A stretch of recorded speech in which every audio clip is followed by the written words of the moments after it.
Hello and welcome to episode 185 of Ferg on the Freak.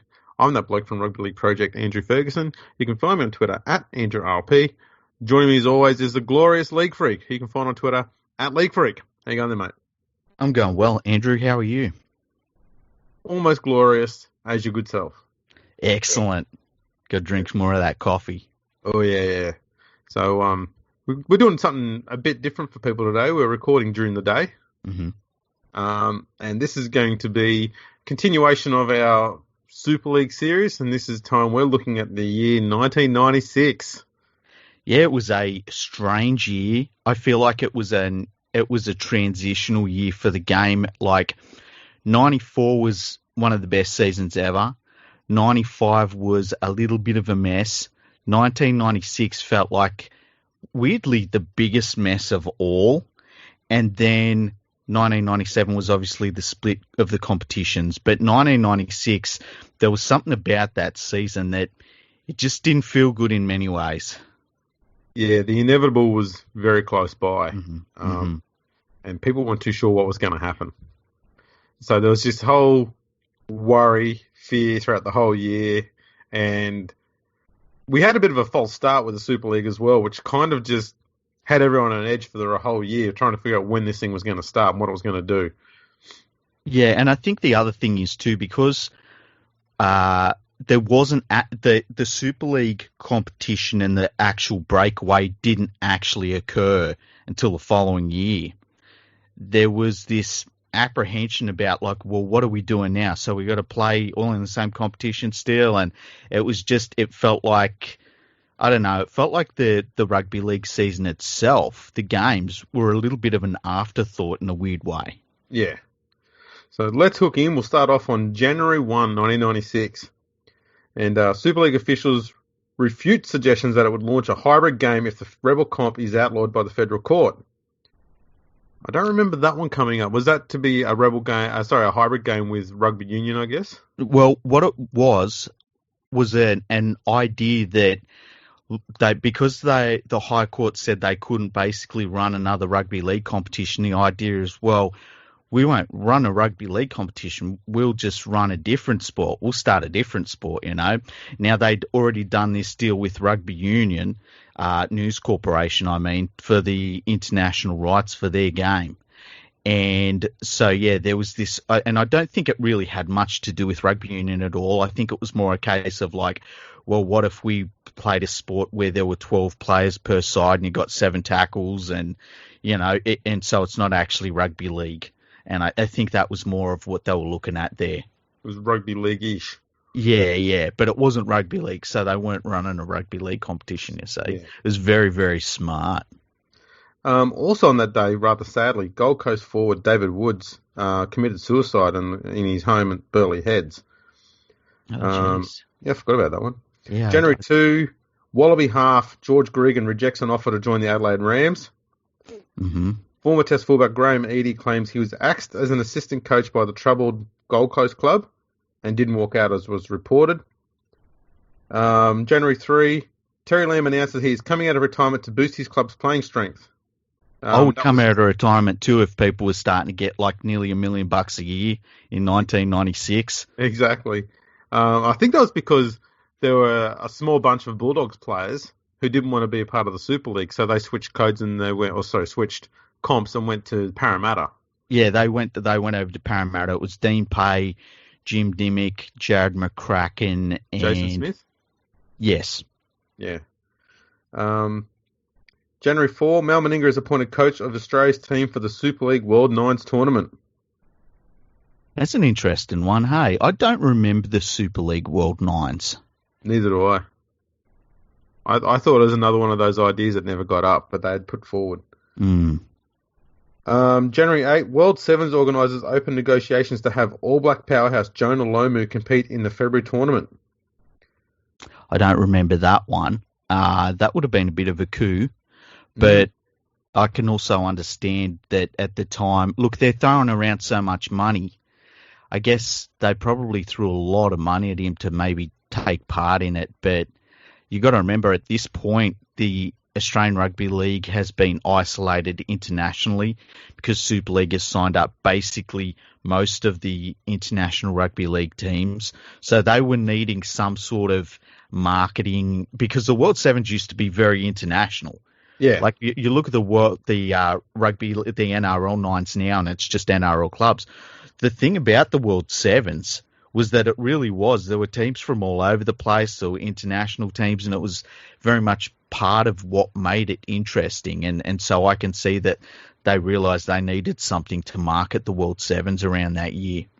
Yeah, it was a really brilliant thing. I think in '94 we had Wigan from the English almost Super League comp. It was the RFL back then. Mm-hmm. They also had USA competing, so you actually had international sides, club sides from Australia and England. It was fantastic to watch. It really was, and that's why, I mean, that's what always drew me to that. That's why I enjoyed the World Nines in 2019 and didn't watch the NRL Nines, a few months later. Yeah. January 10, Gold Coast players boycott training over their dissatisfaction with club owner Jeff Muller. Muller also announced on that day that he'd signed former international Martin Bella. Yeah, well, Martin Bella, I mean, he was towards the end of his career then. But I'm a big supporter in if you're a rugby league player and a paycheck doesn't turn up in your account, you don't turn up to work. So, exactly. Let's see. Former St George players Tony Priddle and Nick Zisti joined the Bulldogs. Former Test forward Mark Geyer caps a remarkable comeback to the game after 4 years in, without playing any rep footy. Mm-hmm. And he got selected in the Australian team for the Super League World Nines tournament. Mm-hmm. January 12, Gold Coast suffer yet another blow with the resignation of Chief Executive Des Bolster after he'd been there for just under a month. Probably a good move on his behalf. The reason why I'm bringing these up is the Gold Coast were one of a number of clubs who started to struggle during this whole war. Mm. And obviously, as we now know, they were one of the clubs that got axed when the NRL came along. Well, I think it was a year after or so, but you start to see the struggles of the club here. Yeah, and they were never strong. They were just never a strong club, even when they come into the competition. And it's a little bit like what you see now. On paper, it should all work, and yet it just doesn't for whatever reason. It's kind of weird. Yeah.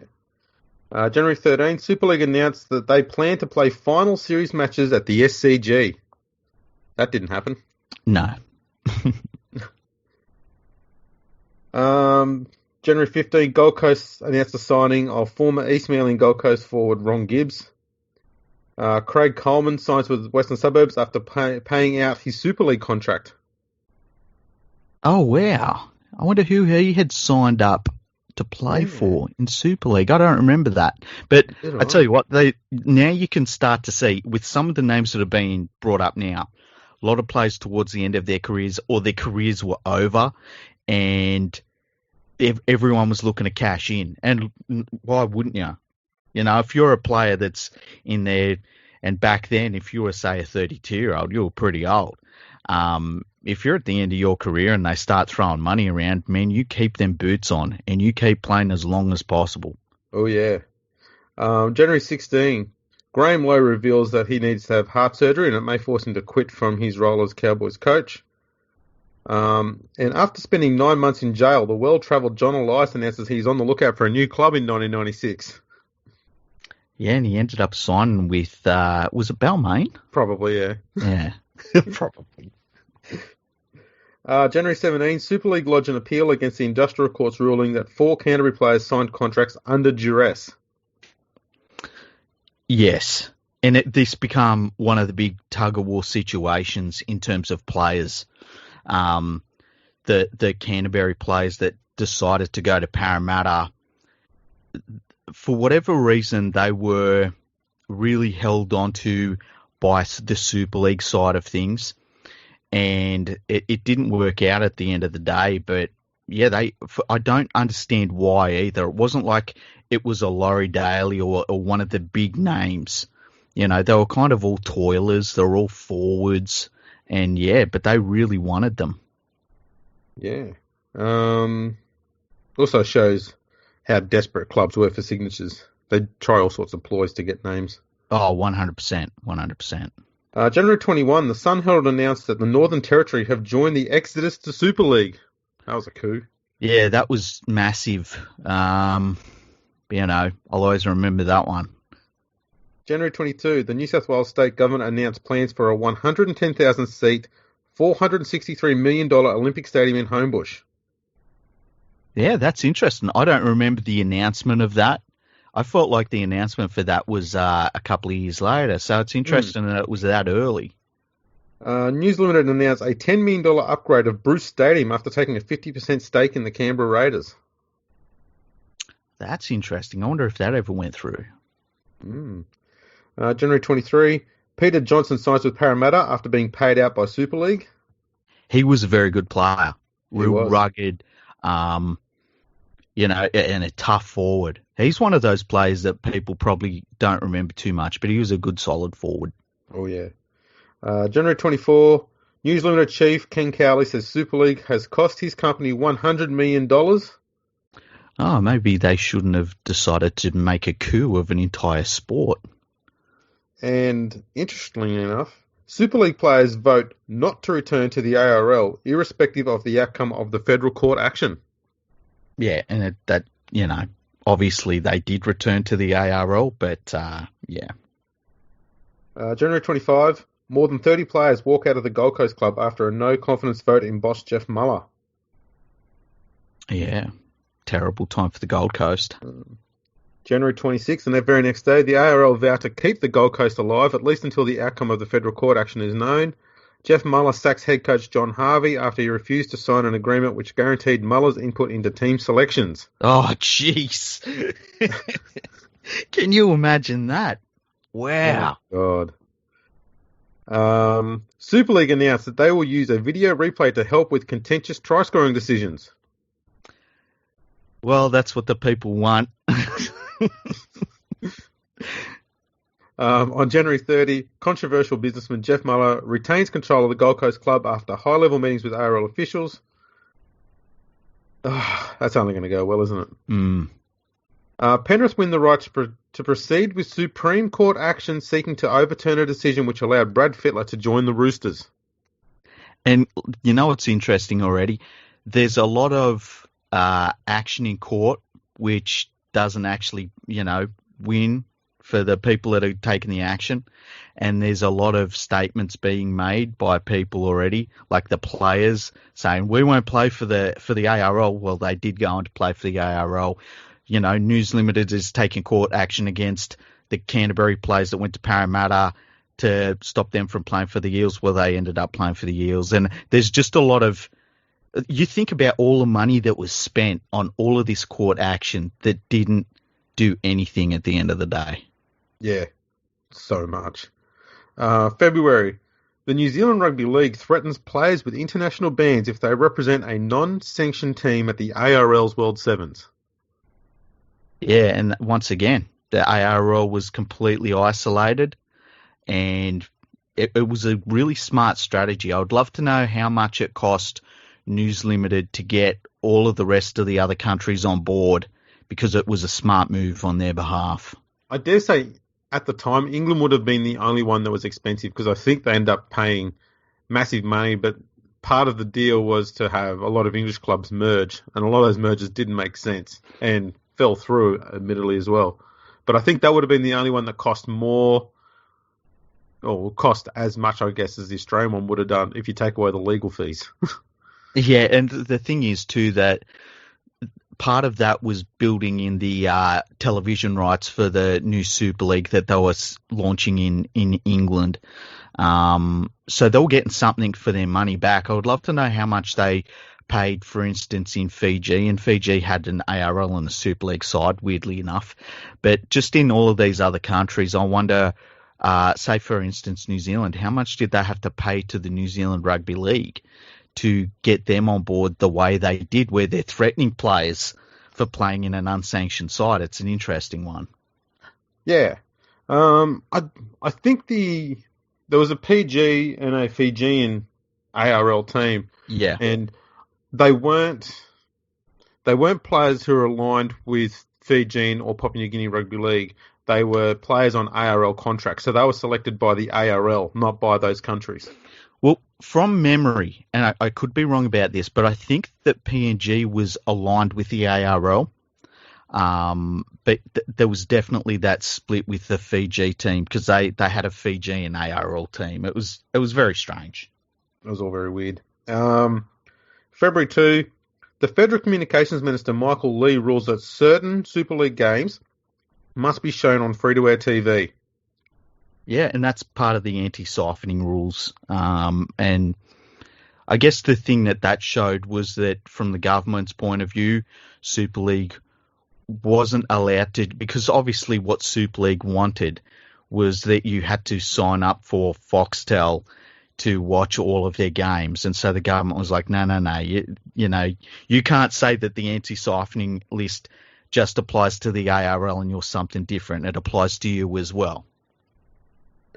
On February 4, the World Sevens was won by the Newcastle Knights. Total crowd for the 2-day event was 37,000. Not bad, hey? Yeah. Ken Arthurson announces a series of test matches against Fiji, New Zealand, and a rest of the world side.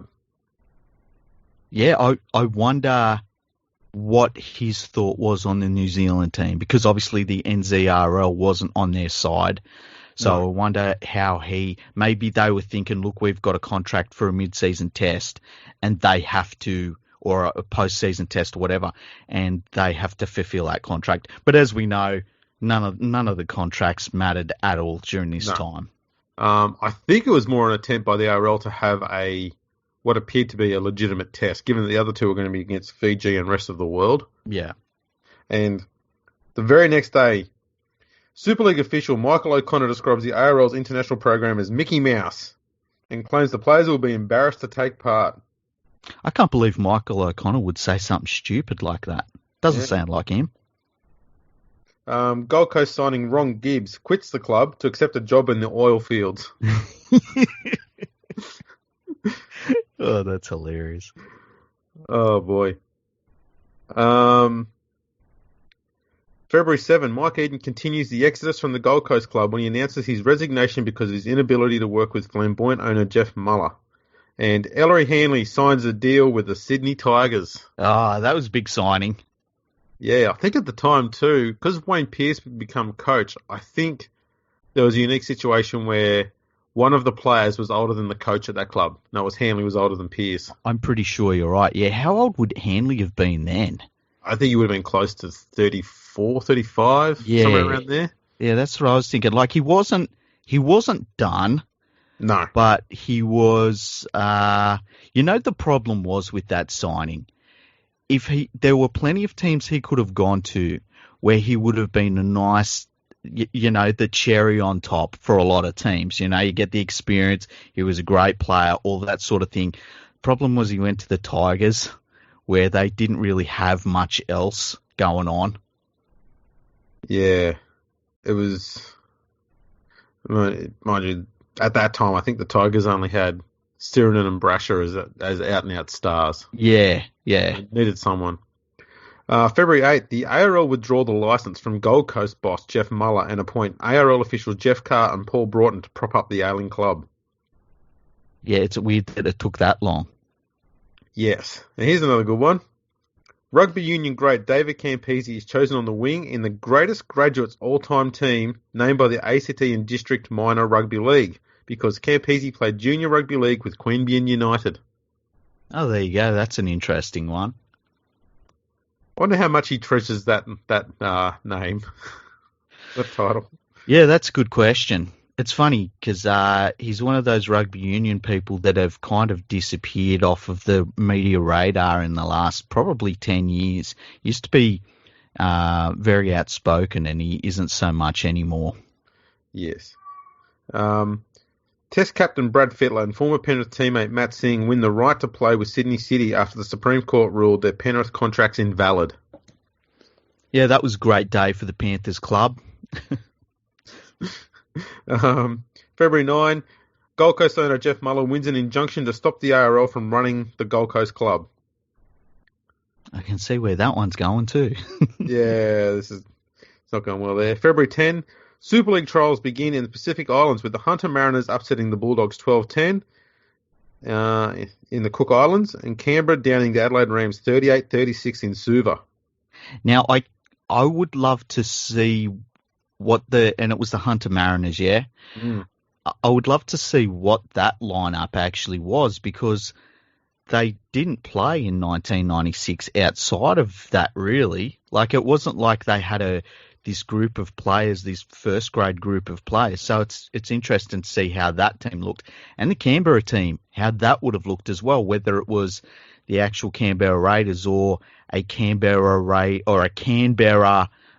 Super League team that was just thrown together. Yeah. It's worth pointing out that Hunter Mariners playing in the Cook Islands, that's probably the closest they could have played at Newcastle without being abused. Yeah, probably, eh? February 11, English club Huddersfield offer Manly ace Cliff Lyons $600,000 to play for the club. That's a fair whack in 96. Yeah, that is. Now, is $600,000 enough to move from Manly to Huddersfield? It's a big question. It's one for the listeners to debate, I reckon. Yeah, let's leave it to them. Let's see, what's the next one here? February 12th, the Gold Coast saga continues with a fourth coach resigning in protest at controversial owner Jeff Muller. Phil Economides, who was named first grade coach in place of John Harvey, stood down from the club. Muller appointed Bob Johnson as the new chief executive. Oh, man. That's crazy. ARL Chief Executive John Quayle claims support is growing in New Zealand for a new ARL team. Wigan's reign as Challenge Cup champions ends when they fall 26-16 to Salford. That's interesting. That would have been a big shock in English Rugby League. And I guess when you start looking at 1995, you would still say Wigan one of the best, if not the best team in the world. It fell away very quickly. Like it changed. And I guess you look at this 1996 season, like it changed very, very quickly to where they wouldn't beat most teams in Australia. February 13, Gold Coast boss Jeff Muller announces plans to introduce a World Natives team into the competition in 1996. Mate, just focus on your own club. Yeah, I don't know what that meant, but I think that it was a bad idea. February 15, Rothmans medalist Mal Cochran is appointed Gold Coast's new first grade coach. Nice. They're just going through coaches here. How many reckon they had on the books in 1996? They haven't even played a game yet. They've already gone through a few coaches. They've got more coaches on their books than the West Tigers do right now. I'm sorry, that was below the belt. Sad but true. February 16, English League and the Leagues Club will launch a $2 million damages claim against Manly, claiming that centre Craig Innes was induced to break his contract. Yeah, along with everyone else. Oh, man. A sponsorship crisis continues to boil in Auckland, where the Warrior sponsors Dominion Breweries object to a clean skin jersey edict laid down by Super League. The clean skin means that all clubs would wear a jumper, but there'd be no sponsors on the front of it. Yeah, I don't know why they would have brought that in. My guess is that maybe Super League was looking to put in place a sponsor for every single club, because they owned the clubs that they had in their Super League competition, and I guess maybe their thought was that they could control the sponsorship on the front of the jerseys, or maybe have a league-wide sponsor that was on the front of every jersey. February 18, Ricky Stewart admits he would consider a return to rugby union if Super League is outlawed by the federal court. Yeah, a lot of people said a lot of stupid stuff during this time, as you can tell. February 20, Super League announced a 7-tackle rule to keep the ball in play after kicks. See what I mean?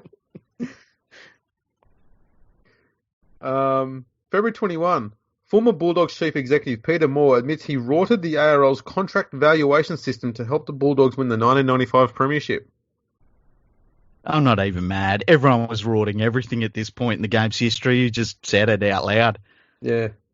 Also, the ARL conducts its first meeting with a newly formed players committee. Yeah, that's an interesting one. There you go. The February 22, the ARL threatened England centre Gary Connolly with court action if he plays in the World Nines tournament in Fiji. He signed an ARL loyalty agreement in '95, which prevented him from representing his country.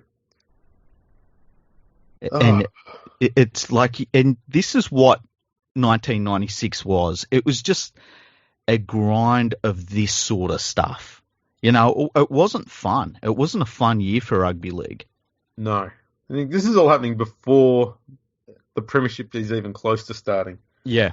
February 23, the long-awaited judgment in the ARL Super League case is handed down by Justice James Burchett in the Federal Court, Sydney. He launches a blistering attack on the Super League organisation and its officials, describing them as dishonest, deceptive and secretive. ARL lawyers claim they will seek $100 million in restitution.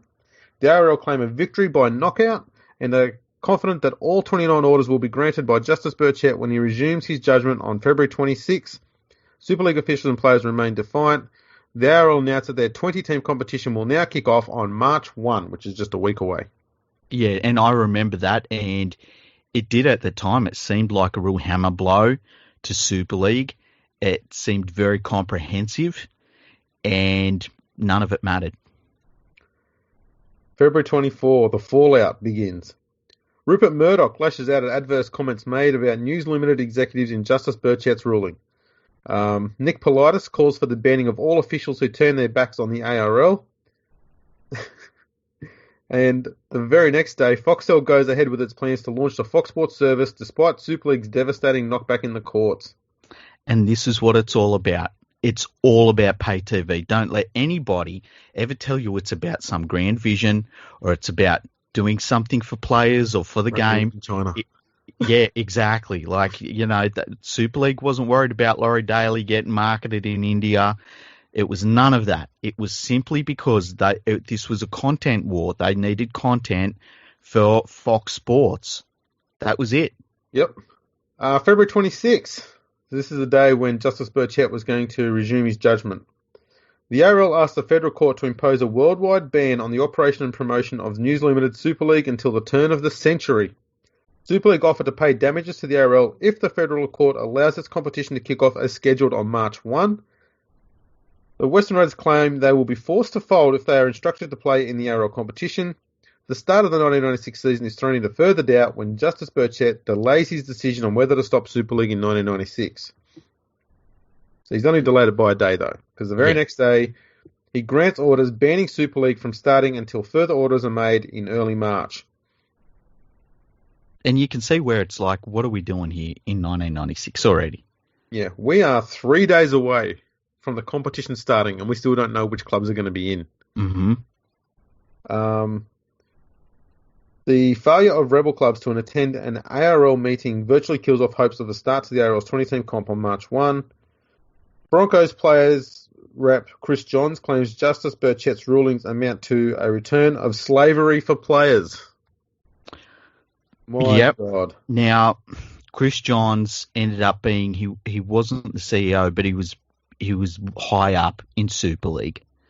And everyone's saying stupid stuff at this time. That's in the grand final of stupid shit that was said during this time. The Daily Telegraph reports that Super League players claim they will refuse to play in the ARL comp because less talented players who remained loyal to the ARL will be earning far more money than they will. That's a weird one. John Quayle offers to quit if it will help bring about peace in the game. The ARL threatens to sue directors of rebel clubs if they do not ensure their clubs field their best teams for the opening round of the competition. Yeah, and I remember that. I remember it because they were looking to chuck out reserve grades and things like that. And it was in an effort to kind of undermine the Australian Rugby League competition. And yeah, and you can see the league season hasn't kicked off and it's a mess. It's already a mess. And this really wore on people. And, you know, by this stage, it's like, are they going to play games? Are they not playing games? And at some point, you just check out. Yeah. February 28th, the ARL claims 2 Super League teams are ready to defect back to the establishment. The ARL abolishes the pre-season challenge competition and announces the start of the premiership may be delayed until March 22, following another snub by the 8 Super League clubs. Rebel clubs announced plans to stage trial matches for charity. Yeah, for charity. That's a good one. March 1. ARL boss Ken Alton says trial matches organised by rebel clubs would be in contempt of Justice Burchett's rulings. Jeff Muller loses his battle for control of Gold Coast Club. The ARL appoint an interim board with Tom Bellew as chairman. The charity games are called off amid threats of contempt of court. ARU Chief Executive John O'Neill says rugby league is ripe for the picking. And I guess that was the first time he really made headlines. And he did make headlines a few more times. And it's an interesting one because eventually he says that he would like the proceeds from one of the Rugby Union World Cups to go towards buying rugby league in Australia. And I remember like the headlines that they made huge headlines. And it was just silly. It was absolutely ridiculous. And I remember somebody in Australian Rugby Union saying, you know what the rest of the world does not want to do is to pay for Australia to get all of the best rugby league players in the world to play for them out of their own pockets. It's interesting to see how rugby union changed under John O'Neill's reign. They had a bit of a good run there for a little while, and he helped be part of what its current demise is today in Australia. Yeah, in another story which I completely forgot about, former Penrith player Brad Izzard was jailed for 9 months after pleading guilty to culpable driving causing death and grievous bodily harm while under the influence of alcohol. Yeah, I remember that one. We kind of don't talk about that in Penrith. That's fine. That's why you don't hear about it. March 2, the Sun Herald reports that rebel clubs will be kicked out of the competition unless they return to the fold quickly. Tommy Radonicus, coach of the Magpies, lashes out at Super League stars Laurie Daly, Alan Lang and Ricky Stewart. He's gone after their halfbacks. Mm-hmm. We didn't do this back in my day. That sort of thing. That was uncanny. Mm. That was good. Was that actually him? He was here. I think he's just gone out to sell some more tomatoes or something. Nice. Good work, Tommy. Thanks, mate. Broncos chairman Paul Morgan reveals a grand plan to merge rugby union and rugby league. Look, it was an interesting one. I wonder if in both games' whole history, if this was a moment it could have been done or not. And part of me thinks probably not. Like, I feel as though it would be more likely, and we're seeing right now with a lot of the things rugby union is looking at currently with a lot of the rule changes they want to bring in, that I think it's more likely to happen in the next 10 years than it would have been back then. But there was also a feeling back then of like, what if, because News Limited obviously bought the rights to World Rugby Union, and what would a world, rugby game be able to do from this point on if it was all brought together? It didn't end up happening. I think too, at the state of the games then, rugby union was probably off the field anyway, as strong as what rugby league was, only because rugby league was divided and spending all of its resources trying to stay as the ARL. Mm. And so it was weak. Not poor, but weak, and it was probably the only time where rugby union would have been in a position to, I suppose, try and take out rugby league in Australia. Yeah, the problem with that, though, is they would have been looking at the money that was being thrown around and been horrified, because they had, like, only a few years earlier had been paying players, but, they were amateurs, but they were still playing them. They just weren't paying taxes. I think the ARU's plan then was to say, what if we buy the ARL? Because News Limited already owns Super League, and we make a deal with News Limited, which will automatically bring those players over. We don't have to pay for them, and automatically we've reunified all of the rugby league ranks, and they'll all be playing under rugby union, and News Limited will be paying a huge amount of it all, and then we don't have to pay for as much of it, and we just reap the rewards from the TV rights deals and sponsorship and blah, blah, blah, blah, blah. And I think that would have been their mindset. The logistics of that happening were so close to impossible, it's just never going to happen. But I think that was their, if everything could fall into place, that's probably what they were thinking would happen. The thing is, though, like, rugby union was still very small in Australia too at this time.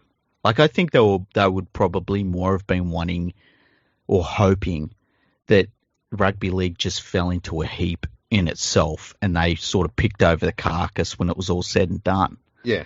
That was always going to be the option they'd go with because it was going to be a lot cheaper. Yeah, and look, rugby union's been trying to do that for 100 plus years at this point, and it's never worked once. So they probably should have taken the hint. Yeah. March 3, Ken Atherton says the premiership would start no later than March 22, with or without the 8 rebel sides. Nice, excellent. Some certainty finally. Exactly. March 5, the reformed Gold Coast Chargers appoint Phil Economidis as their coach. The English Rugby League joined rebel clubs and players in court as Justice Burchett considers his decision on 27 orders sought by the ARL against News Limited and Super League. March 6, English boss Maurice Lindsay outlines plans to conduct a rival competition to the ARL comprising Super League players in England. Okay. I don't understand what that is, but good luck to him. Maybe he thought it was going to be what the World Club Challenge was. Geez, that was a great success. Yeah. That's another episode that's coming up later. Mm-hmm. March 7, Laurie Daly says he's unlikely to return to the ARL even if every other player goes back. The Cowboys, Reds and Auckland Warriors indicate they may not be able to participate in an ARL-run competition because of financial constraints. The federal court is told that the English Rugby League could sink without trace if orders were made banning Super League in Australia. And like you've just heard there, some ridiculous statements, and it was just all ridiculous statements. Yeah. And the thing to remember is too, a lot of the things that were said in the media, especially from the Super League side and from the ARL side as well, but from the Super League side in particular, you have a vested interest in News Limited, who have this big media arm, and they used it for commercial reasons. And it was blatantly. And everything they put out was trying to undermine the Australian Rugby League and its competition, and to try and sway public opinion, and to put pressure on the administrators and the players and make it look like the ARL's about to fall over and this isn't going to work. And it was that daily. And we've talked about this a little bit before. It was the real death of journalism in Australia in many respects, because this idea that you were getting the real story about what was going on about anything just went out the window, because you saw just this media giant using its arm to put out basically public relations stuff. Yeah, exactly. March 8, Super League offers to pay unspecified damages to the ARL if its competition is allowed to go ahead in 1997. Steve Mortimer urges Super League club Rebels to hold out for as long as they can. On March 10, the Sun Herald reports that rebel clubs are prepared, reluctantly, to return to the ARL, but only after all legal avenues have been exhausted. It also claims damage claims of up to $50 million by the game's licensees and marketers against News Limited have been submitted. Merger plans between South and the powerful South Juniors move a step closer to reality, with discussions at board level to take place. Dennis Fitzgerald calls for the premiership to kick off on March 22, with or without the rebel clubs. I mean, open your ears, mate. It's already been said. And Canberra chief Kevin Neal says forcing rebel players back to the ARL would be like forcing a divorced couple to live together again. I can't disagree with him. No. Kevin Neal was a really big mover and shaker in rugby league at this time too. It's interesting that he kind of disappears from the game after Super League, and I'm not sure why. I've got no idea why. He was one of the few chief executives back in, might have even been 92, 93, to jump on board with the Broncos' idea of having a rebel competition. So he would have been, very much on board with the Super League thing. So I dare say when the game merged, he probably just walked away thinking, well, this is not what I signed up for. Possibly, yeah. And the thing too, and a lot of people listening to this won't really understand it properly at this stage, is that the Canberra Raiders were like the Melbourne Storm of the current game. It was like they were one of the teams, and they'd been one of the glamour clubs, and it was kind of like people looked at them and Brisbane as the two glamour clubs in the competition. So they had a big influence on, the direction that the game was going at this time. Absolutely. I mean, it's amazing that in 93 and 94, especially, we didn't see a Brisbane versus Canberra grand final. No, and it was kind of a grand final that a lot of people would have liked to have seen, and a lot of people thought was going to be inevitable. Yeah. And isn't it weird that we still haven't seen it? But Canberra changed after the Super League war. Like, they went from being possibly the biggest team in the league, a glamour club. Everyone loved watching them play. They were, superstars. And I don't think they've ever returned to those heights in terms of the way the public sees them. No, not even close. They were phenomenal. March 11, the federal court formalises orders to ban Super League until the year 2000, also stripping it of its merchandise, and orders it to pay players to compete in the ARL competition. Super League players remain defiant about returning to the ARL, though. The following day, Super League has granted a hearing to seek an urgent stay of the federal court orders pending an appeal. John Quayle tells the TV audience that players have been overlooked for Australia's 95 World Cup team because they had signed with Super League. I mean, we kind of knew that anyway. Yeah. March 13, the ARL announced a March 22 kickoff to their premiership and a new major sponsor, Optus Vision. Isn't that interesting? The competition will also be named the Optus Cup. Over the next 5 years, the deal is worth a reported $40 million. Now, there's no prizes for this, but if you can all take a guess at what the Super League competition's cup is going to be called the following year in 1997, you get a beautiful star. There you go. That right there, that was just the ARL trolling Super League. Well, it showed that this was a case of, it was simply all about pay TV. That's what it was, The federal court grants Super League a stay on 8 of the 38 orders handed down by Justice Burchett, effectively allowing the rebel players to choose their own destinies. Super League clubs are bound to return to the ARL, but the 311 rebel players discuss plans to launch their own breakaway competition. So we could have 3 competitions. Now, keep in mind, right, at this time in Rugby League, there's not really a proper players association. No. And so this idea that 300 players are getting together and making any sort of decision is completely ridiculous. Yeah. These next 4 days are interesting. So March 14, the Courier Mail reports that rebel players are certain to reject requests from their clubs to return to the ARL. March 15, Super League clubs confirm they will take part in the 20-team competition of the ARL starting on March 20. March 16, the Auckland Warriors board urges its players to return to the ARL. March 17, Rebel Players spokesman Chris Johns says a breakaway competition will be up and running within 2 weeks. Once again, stupid quotes. Mad. So now we're just a few days away from the premiership season starting.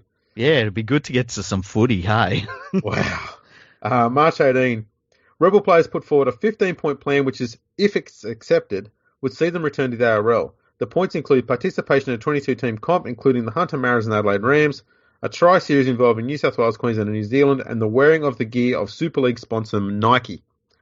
Now, there's a couple of things to consider here, right?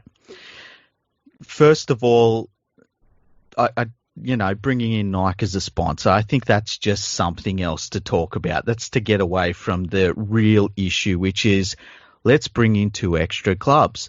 Now, you bring in 2 extra clubs that just happen to be Super League clubs, you're starting to play with the numbers that are involved in the game. And why would the Australian Rugby League give Super League clubs a leg up to prepare themselves for any breakaway competition that was going to happen in the future.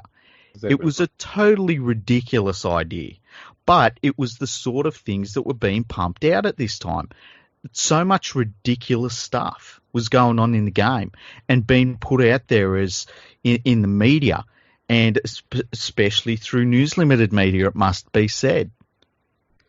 And the very next day, ARL loyal clubs meet to discuss the Rebels' proposal and reject most of their demands. Laurie Daly accuses ARL officials of treating players like dogs before the Rebels continue to plan their own competition. Without their players, the Super League clubs appear certain to forfeit their weekend ARL Premiership matches. Now, I remember coming into this weekend in Rugby League, and it was interesting because it's the first time I'd ever had the idea of teams actually forfeiting games ever even enter my mind. It was really weird. It was March 20. English League boss Maurice Lindsay launches the Rebel Global League competition scheduled to start on March 29. He insists Global League is not a surrogate Super League. I actually remember hearing about Global League.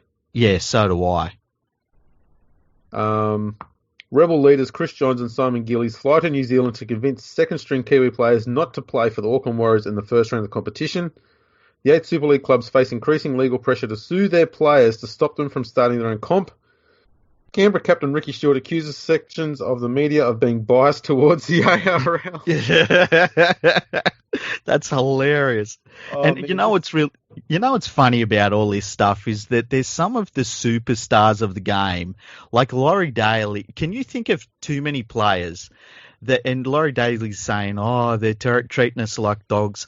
Laurie Daly, Ricky Stewart, Alan Langers, a lot of people that you're hearing from all become instant millionaires during this Super League war, overnight. And therefore become immediate spokespeople for the Super League. Exactly. And it's interesting to see how and it happened with both sides to a certain extent, but it's interesting to hear how these different sides are saying, "Oh, they're treating us terribly and they don't care about the players and stuff." And meanwhile, they become as rich as some of the players right now wouldn't have anywhere near the amount of money that these players were getting. March 22, the ARL returns to the federal court in an attempt to stop the breakaway Global League competition. This is on the day that the Premiership kicks off. Yeah. 6 opening round matches are scrapped as 7 Super League clubs announce forfeits. The Auckland Warriors were one of the teams to forfeit, or their Super League players were going to forfeit. And what they did instead, because I think they were going to be playing against another Super League club, is that they offered to put up a team of players selected from the Lion Red competition, which meant that they initially, or essentially, had a team ready to play. So the team that forfeited to them, another Super League team, gave their competition points to Auckland. That's pretty smart, actually. And at the end of the year, that actually helped prevent Balmain from reaching the finals, I think. Oh, really? One or two points. It was some weird thing like that. It was remarkable. But they were the only ones cunning enough to put a team on paper that none of them were Super League aligned or ARL aligned. They were just players who were willing to go out there. I mean, if they had gone out and played, they would have got thumped by about 100 odd. Yeah. But they knew they were going to be playing. Exactly. Now, from memory, and I could be wrong about this, but from memory, the first game involved Illawarra playing somebody. I can't remember who it was. And I remember there was a winger in the game, and I can't remember who the winger was. He wasn't a player that ended up having a long career or anything like that. But I remember him scoring and thinking, with all of these players that aren't playing and deciding not to play and stuff like that, I wonder if this guy is going to be one of the superstars that emerge from here, from the opportunities that were being created within the game of just the places that were available now for players. Yeah, so in that first round, Penrith forfeited to Parramatta, Brisbane forfeited to Auckland, Cronulla forfeited to Newcastle, the Western Reds forfeited to St George, and Canberra forfeited to South Queensland. Nice. And I'll just check that thing. Okay, the Tigers finished the Tigers finished on 22 points. So if Auckland hadn't have had that 2 points there, the Tigers would have finished up in 11th. Okay. I knew they would have gone up the ladder somewhere, but they would have finished up, just 2 wins outside the finals. Do you know how much I wanted you to say ninth? I'll tell you what, I was keen. Mind you, Newcastle got 2 points, so if Newcastle had lost that, then they would have gone down a spot. The Tigers would have been up to 10th. Ah, Getting close. we can work this one out. Damn.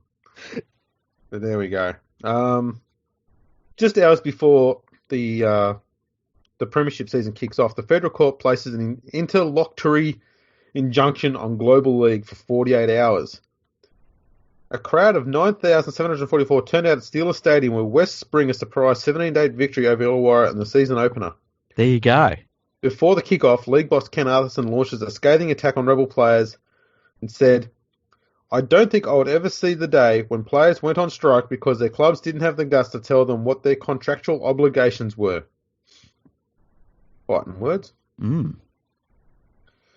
March 24, the ARL, with patients fast running out, is prepared to run with a 13-team competition if the Rebel players continue to hold out.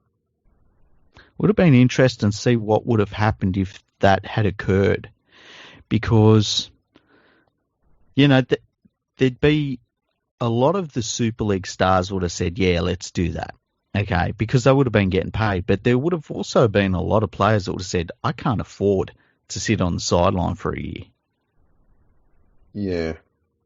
March 25, the full bench of the federal court blocks any hope of a breakaway competition starting in 1996, prompting the return to the establishment of the major Rebel players and all of those clubs there. Laurie Daly and Chris Johns remain defiant. The ARL appoint former journalist John Brady as public affairs manager. Oh, there you go. March 26, Laurie Daly completes a major about-face by agreeing to play for the Raiders in their round 2 match against Penrith. In a statement to the media, he said he considered he would be playing for Canberra rather than in the ARL competition. Alan Langer, Kevin and Kerry Walters, Michael Hancock and Glenn Lazarus also fall into line. Halfback Noel Goldthorpe returns to St George after the banning of the Hunter Mariners. It's really interesting because you can see the way it's framed. We're not playing in the ARL competition. I'm playing for Canberra. It's crazy. Matthew Ridge and Gordon Tallis remain at odds with their clubs after signing Super League deals. I think Tallis ended up sitting the year out. He did, yes. ARL chairman Alan Sullivan QC says his tribunal will not be intimidated by accusations of bias against Super League voiced by Canberra captain Ricky Stewart and chief executive Kevin Neal. The cash-strapped Western Reds land a sponsorship deal with Rupert Murdoch's Sunday Times newspaper. Oh, that was handy. March 29, something completely unrelated to Super League for a change, but not in a good way. The Western Reds' Welsh international Dio Powell is charged of a manslaughter charge he's cleared of a manslaughter charge after a man was killed in a brawl outside a Perth nightclub. Can you imagine that happening now? Russell Packer? Yeah, but he went to jail and he didn't kill anyone. No, he didn't kill anyone, but that's the only one I could think of that comes close to that. Yeah.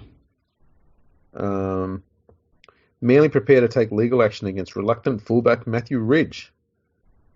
March 30, the English Super League kicks off in Paris.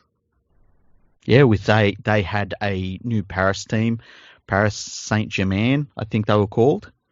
Yep. And they didn't last for very long. It was a good idea, but as usual with good ideas over in Super League, they don't last long. No one has the gumption to stick by good decisions. Exactly. March 31, former Great Britain captain Phil Clark suffers a broken neck in the Roosters' 40-2 defeat of the Cowboys. Now, I remember that. Very, very scary. I always remember it when I see him on TV. He's Super League commentator now. But this is still back at a time where if you got a broken neck, everyone just thought you were a paraplegic from that point on. Yeah.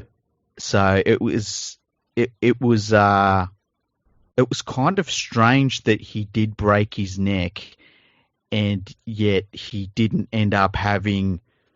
I mean, I'm sure he has some after effects from it, but he was able to walk and all that sort of thing. Yeah, very lucky. Very lucky. Bad tackle. Gordon Tallis vows not to return to the Dragons, a club he likens to, in quotation marks, a sinking ship. It's nice to know things do change. April 1. The ARL effectively blocks the return of Super League referees after demanding they sign 5-year agreements. Yeah, the ARL is now just starting to flex their muscles. Yeah, If they've got their competition. You want money and you want a job, you now have to come to us. Exactly. They've got their competition running. It's the only show in town still. And, yeah, I don't know that the Super League referees really cared because they ended up being on such good money anyway. But, yeah, they're doing their best right now, the ARL. And I guess it's a chance they got their foothold and they tried to use it as best as they could. It didn't really work out at the end, but they tried. The ARL board vote against replaying first-round matches that were forfeited by Super League-aligned clubs. Yeah, they probably just thought stuff them. Yeah. The Sydney City Roosters and the Sydney Swans agree to an historic alliance. I wonder if that still exists. Yeah, I wonder what the alliance was. Yeah, no idea. April 2, Chris Johns agrees to return to the ARL Premiership. I think that was in a role with the Broncos. Was he still playing then? Wouldn't have felt so. I don't think he was playing. I mean, it was very close to the end of his career, though. I had a feeling he'd retired before then. He was really a Super League official. Oh no, 96 was his last season. There you go. Wow, he was very vocal and very much a Super League person, wasn't he? While he was still playing. I wonder why that was. Yeah. April 3, Wigan chairman Jack Robinson and a director of the British club are arrested on fraud charges. Rugby League, eh? April 5, the ARL offer to enter the top 4 Optus Cup sides in Super League's World Club Championship. Yeah, why did they ever think that was going to work? Yeah. Oh, we're friends now. Yeah. You know what would have been interesting? I wonder if that was a case of Optus is saying, listen, we're paying you guys a lot of money. We want some stupid headlines as well. Yeah. April 8, the ARL scraps a new salary cap system because of fears it may be open to legal challenges from players or clubs. Yeah, and the idea that a salary cap was ever going to be in place during this time in Rugby League was a farce anyway. Yeah. April 9. Oh, hang on. Listen to your cat. Cat, it's been a dickhead. What are you doing? That's an aggressive cat.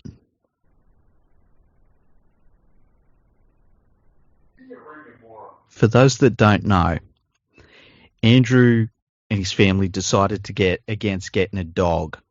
So they decided to get a cat instead. But what they did is they didn't just get a cat. They got basically one of these cats that are half cat, half like, I don't know, mountain lion. Dickhead. Yeah, and so he doesn't really have a cat so much as he has this wild jungle beast in his house. And I think it's fantastic because he should have just got a dog. Dog was too small, too meek. It's good to know that happened in there because if this episode goes too long, we'll just have to cut that bit out. April 5. Oh no, we did the April 5 one. April 7. Ricky Stewart suffers a serious knee injury and he's out for the year. Now, after all that posturing and all of what he'd been going through and all the stuff he'd been saying, amounts to nothing. He's of no value to anyone anymore because he's got to sit out the year with another knee injury. Yeah, and that's a cruel twist of fate. I don't remember that at all. I know that after the 1995 season, he really, the player that he was is no more. April 9, Ken Arthurson suggests that a council of reps from premiership clubs could be formed to take over much of the responsibility of the running of the Optus Cup. News Limited chairman Rupert Murdoch blasts the court judge Justice James Burchett in a controversial interview with Jana Wendt on the Seven Network. Yeah, I don't remember that interview, hey? No, I would like to see that. It would be interesting. I bet it's up somewhere. April 10, Ken Arthurson claims Murdoch is out of touch following his interview. April 11, the ARL risk another confrontation by announcing they will select Super League players in their own New Zealand team to play a test series against Australia. The Super League aligned New Zealand Rugby League claim they are unable to play in an official test series. Yeah, I don't know how that would have worked out, hey, because I can see both sides of that argument. April 12, New Zealand Rugby League President Graham Carden calls for Super League players to boycott the proposed Trans-Tasman test. Nice. April 14, Steve Renouf tells the Sunday Mail that he doesn't care if he plays in the State of Origin series or not. But what about Queensland passion? I thought it was all about passion and rivalry and stuff like that. I didn't think it was just about money. We'll just leave that one there, shall we? Mm. The Sun Herald reveals that South Sydney manager Alan Jones will quit the club at the end of the season. So there was some good news in 1996. It wasn't all bad. Finally got rid of him.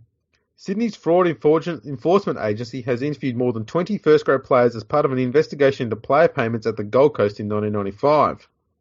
Oh, wow. Gold Coast, my goodness. What a mess. Yeah. The New Zealand Rugby League accuses the ARL of attempting to blackmail Kiwi players into playing in a rebel test series against Australia. Has the New Zealand Rugby League since ever made this many statements? I don't think so. There was a busy month for them in April of 96. Yeah. Like, the New Zealand Rugby League is the most useless rugby league organisation on planet Earth. And I'm even saying ahead of the Rugby Football League. And they're really going around saying a lot of very big statements for an organisation that does absolutely nothing for rugby league. Yeah. April 18, New Zealanders Tony Iro, John Lomax and Ruben Wiki announced they would not compete in a test match series against Australia.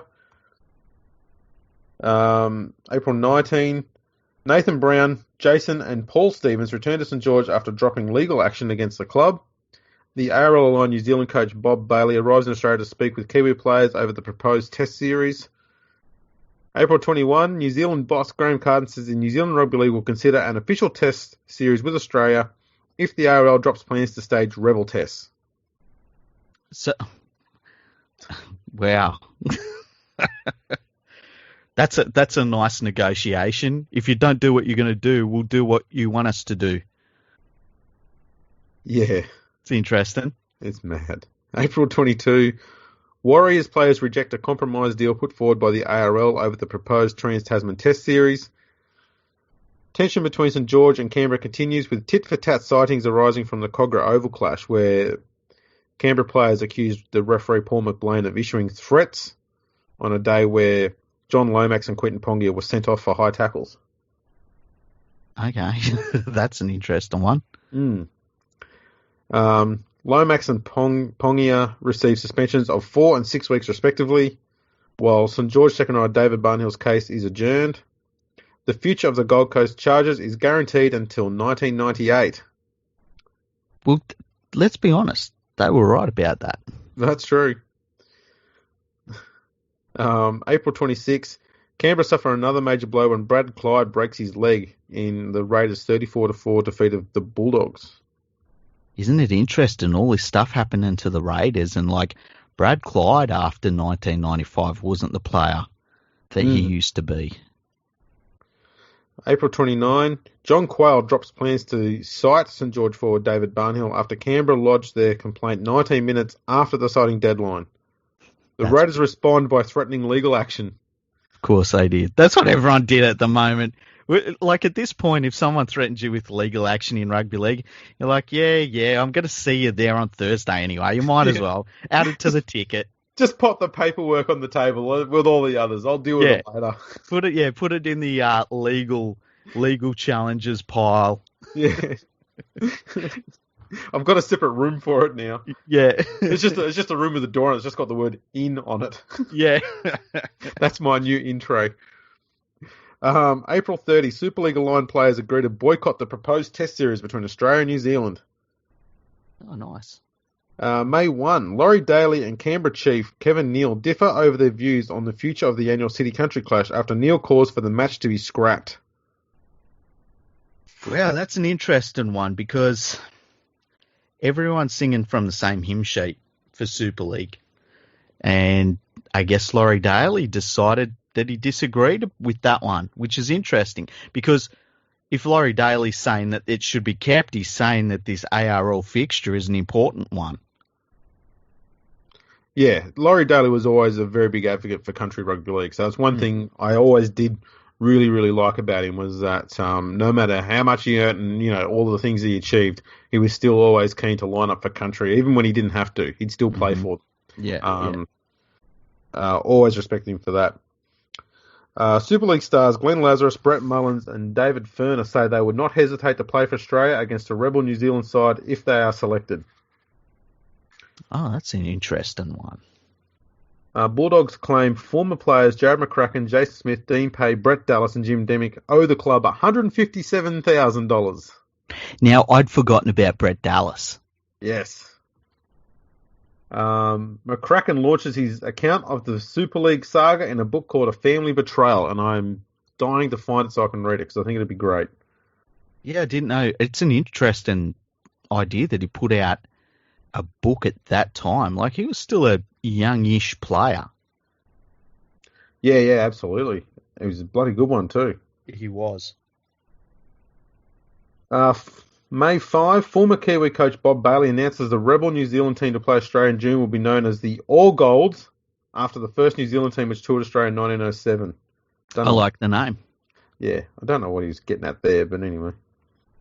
May 7, the Sydney Morning Herald reports that the ARL has commissioned a confidential report aimed at forming an elite 10-team competition to take the game into the 21st century. Remember, this is a 20-team competition here, and even when the Super League teams are out of there, the ARL's down to 14 teams. The thing is, we end up, after the Super League war, with a total of 22 teams. And it's just great. Like, Well, the best they got it down to was 15, wasn't it? The lowest they got it down to, yes, I believe it was, because they wanted to get to 14. Their ideal number actually was 12, but they were never going to get to 12. And yeah, they wanted 14, they got it down to 15. ARL Chairman Ken Atherton claims reports suggesting that a deal has been done between the ARL and South Queensland Crushers to leave the Crushers as the only Brisbane-based team in a rationalised ARL comp in 1999 are outrageous. That is outrageous, actually. Gary Freeman stands down as Parramatta captain after continuing problems with referees. Now, I love Gary Freeman. So do I. But can you imagine for a second how shockingly bad your relationship with referees has to be that you decide to stand down because it's easier just not to play than to go out there and shut up and deal with this shit. I'm kind of impressed by that. There you go.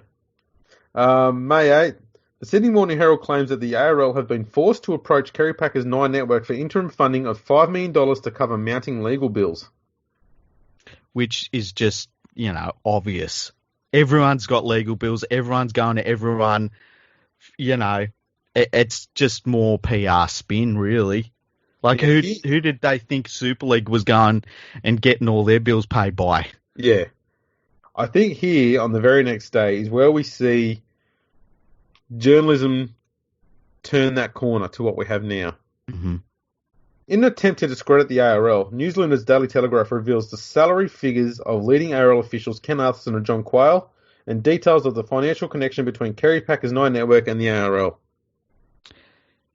And here's the thing, you see a lot of journalists these days saying that they want to know the salaries of rugby league players. And they say that it's all about being open and honest about the salary cap. What they do is they use this as ammunition, and we see it right now with highly paid players. I think of somebody like a Ben Hunt. They use their salaries as a way to attack them in the media. And whenever you see a journalist say that players' salaries should be made available to the public, ask them how much they're earning and see what their response is. Yeah. It's grubby. Yeah. The federal court announces that Justice John Lockhart, Justice John Von Dowser, and Justice Ronald Sackville will preside over the Super League appeal beginning on May 23. Here's one that I forgot about too. Wigan thrashed Bath 82-6 under rugby league rules in an historic crosscodes clash at Main Road, Manchester. A crowd of 20,418 people witnessed the match. Yeah, that's an interesting one. They ended up playing a return game that was under rugby union rules. Wigan lost that game but didn't lose it by as much as that, obviously. Wigan would go on to take part in a sevens competition over in England, a rugby union sevens competition, and won that running away. So yeah, and it's something that English rugby league fans have dined out on since. So that was something that I knew quite a lot about, actually. Yeah, I'd never heard of that one. That was interesting. Yeah. And Bath are one of the top sides in the rugby union comp back then, weren't they? I mean, yeah, they were, yeah. May 10, South Juniors reject a proposal to take over the operation of the South Sydney Leagues Club and football clubs. It is confirmed that football manager Alan Jones will leave the club at the end of the year. Bless you. Now, the thing about that is South Juniors was actually, and they probably still are, really strong financial club, really well-run club, and Souths weren't. Souths were, to call them a basket case is being really, really kind. And Souths Juniors, they didn't mind the idea of taking over Souths to a certain extent, but they just didn't need all of the burden that Souths had financially, and then the thought that Souths were going to be involved in any of the running of their club, because obviously Souths, they couldn't run their own club. Yeah. May 14, the ARL accused Super League forces of attempting to take the focus away from the opening State of Origin match by promoting Mal Meninga's bid to make a comeback. Oh my God. May 16, a Newcastle official warns New South Wales team manager not to use the State of Origin camp as a forum for recruiting players. Yeah. Why? At this point, does any of it matter? No, of course not. Mal Meninga decides against making a comeback, but is tipped to take over as coach of the Raiders in 1997. May 17, Penrith and West turn on one of the ugliest brawling matches witnessed in years at Campbelltown Stadium. One player is sent off, 4 are sent to the sin bin, and 2 players are put on report. The ARL promised to launch an immediate inquiry into the game, which West won 16-6. I don't remember that at all. I think it was actually on free-to-air TV. Really? It was ugly. I don't remember that. May 19, the ARL board rules that Adrian Lamb can continue to be eligible to play for Queensland despite representing Papua New Guinea in the 1995 World Cup.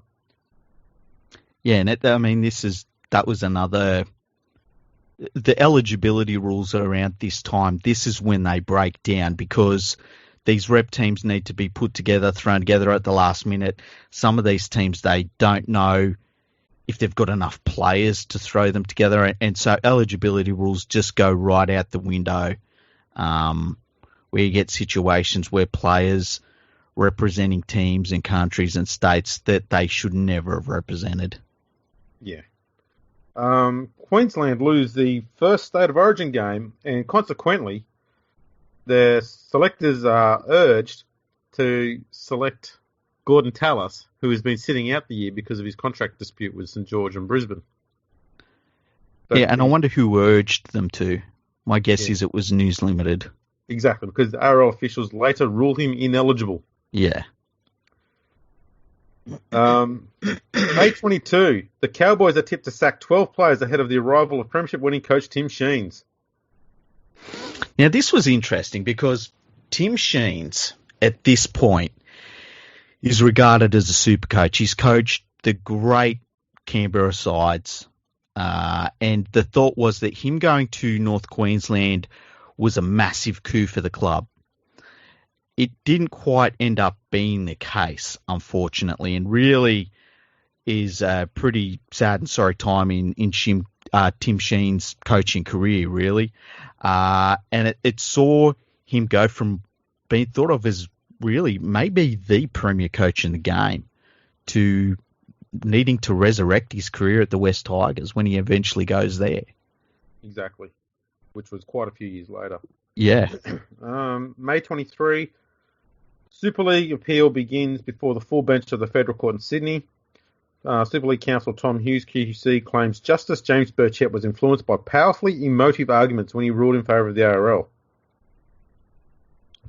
The following day, Tom Hughes tells the Federal Court that orders which stop News Limited from organising, promoting, advertising, televising or being at all involved in a Rebel League competition until December 1999 are over the top. Lucky he wasn't trying to sway him with emotive, Yeah. thoughts and opinions. Jeez. You threw them out a window 24 hours later. Yeah, it's like, I just think it's over the top, Your Honour. Yeah. Casually over the top, I might add. May 24, George Piggins announces that the Rabbitohs will battle on in 1997 with or without the support of the South Juniors or a merger with the Roosters. Yeah.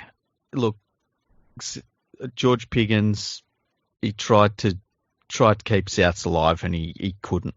He wasn't capable of it. May 26, going back to an early story which you'd already confirmed, Bath beat Wigan 44-19 under union rules in a return cross-codes match played at Twickenham. There we go. That's not bad. That's about 16 penalty goals or something, isn't it? May 27, a QC for News Limited claims in the Federal Court that ARL General Manager John Quayle lied to the league's clubs in a letter he sent them before they signed 5-year loyalty agreements in 1995. I wonder what he said the lie was about. Yeah, not too sure. It's a big claim, though. Yeah, it is. May 28, the Western Reds float an ambitious plan to play at an indoor venue, the Burswood Superdome, in 1997. Now, where's the Birdswood Superdome? Perth, I guess. I don't know. Yeah. I've never heard of it. No, neither have I. May 29, Laurie Daly rates Queenslander Steve Valders as the greatest hooker in rugby league history. It's hard to argue with it. Yeah, at the time. Yeah. Paul Vaughton, coach of the Queensland Maroons, describes his players as pansies in their approach to the first Origin match at Suncorp Stadium. Nice. May 30, Bob Ellicott QC claims that the Federal Court appealed that Justice James Burchett was the victim of the most vicious attack on a trial judge possible. Yeah, it's a little bit emotive, isn't it? Mm. May 31, Super League aligned Queensland centre Steve Renouf commits himself to the ARL's international series against New Zealand. So now he wants to play. That's nice. Oh, he just didn't want to play Origin. Yeah. Passion. June 1, the ARL threatens to fine or strip premiership points from clubs who poach players mid-season. Oh, that's interesting. That is very interesting. You don't hear that being put forward as an option now as to, how do we stop players being signed elsewhere mid-season? I guess the way they saw it then, maybe they got wind of an idea where teams were going to start to recruit players. I don't know. What happened in May, probably about 2 weeks before that. Yeah. The Broncos signed Anthony Mundine while Mundine was still contracted to the Dragons. Oh, That's what And it was. Okay. at the signing, Mundine came out and he was wearing the Broncos jumper. Yeah. And everyone hated on it because they said, "What are you wearing their jumper for? You're a Dragons player at the moment."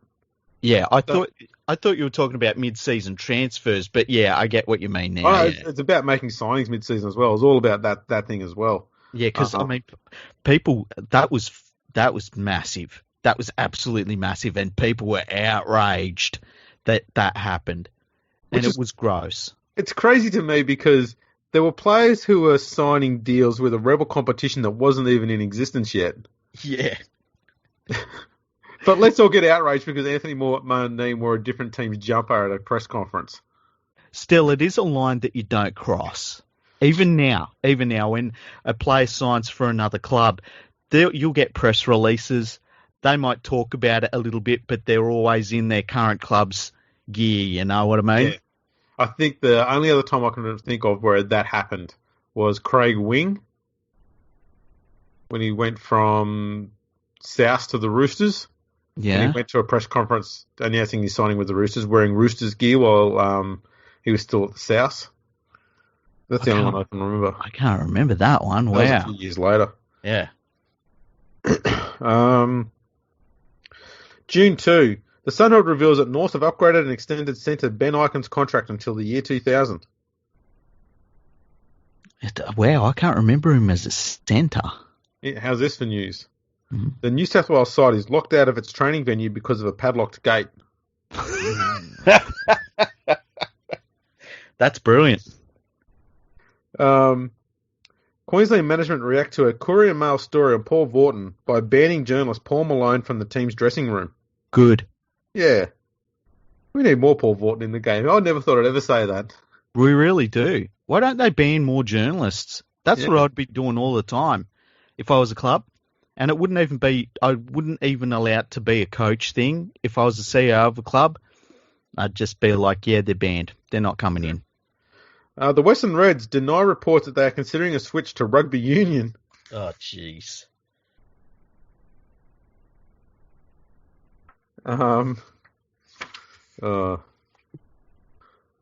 Channel 9 is reported to be considering televising premiership football on Monday nights after the rep season. You know what? I think Monday night football will be a good idea. Why not? What can go wrong? Yeah. June 3, the Federal Court is asked to uphold the ban on Super League until the end of the century to allow the ARL to restore its competition. The ARL rejects submissions by Brisbane and Canberra to have their round 11 matches rescheduled until after the third State of Origin game. The SCG and the Sydney Football Stadium Trust are reported to be behind a push for a three-club amalgamation between Sydney City, South Sydney, and the Sydney Tigers. How do you reckon that would have gone? I mean, obviously, to a certain extent, it would have been Sydney City just gobbling up the other two clubs. But there's a lot of merit in that idea. Geographically, it makes a lot of sense. Yeah. But I think out of those three, at that time, Sydney City were by far the strongest. Yeah, and like the thing that people probably don't realise is you go back 8 years, Sydney City were nothing. Yeah. They were just garbage. Like, no one cared. Or, they benefited pretty well from the Super League war. That may be the best of any team. Yeah. They picked up a few bloody top-line players. I mean, Brad Fittler for one, in his peak, and getting better. And you put a few other good players in there. Then you put them in a competition where a lot of the heavyweights, like Brisbane and Canberra, for example, were playing in a different competition, and their big-name stars were all at their peak, but also on the way down out of their peak. So they were about to hit a transition phase and just open up the door for the Roosters to come through. They just timed their run well there. They really did. I think what would have happened is it would have just been the Roosters. Oh, yeah, I think it would have been the Roosters, basically the Roosters club. But I feel like they would have called themselves the Sydney Tigers or something, or the Eastern Suburbs Tigers. They would have been. I think they would have kept the Tiger name. But yeah, of the three, I don't know what their colours would have been. No, a mess. Yeah, You got red, white, blue, green, black, Green. orange. Yeah. I suppose the Tigers still had purple on their jumper too in that stage as well. God, jeez. Oh, did they? Oh, that's right. Yeah. They had a big purple strip at the bottom. What the? Yeah. June 5, Daily Telegraph reports that all Super League aligned players will boycott the ARL's proposed Trans-Tasman test. June 6, Ken Arthurson accuses the New Zealand Rugby League of trying to destroy Trans-Tasman football. Ooh.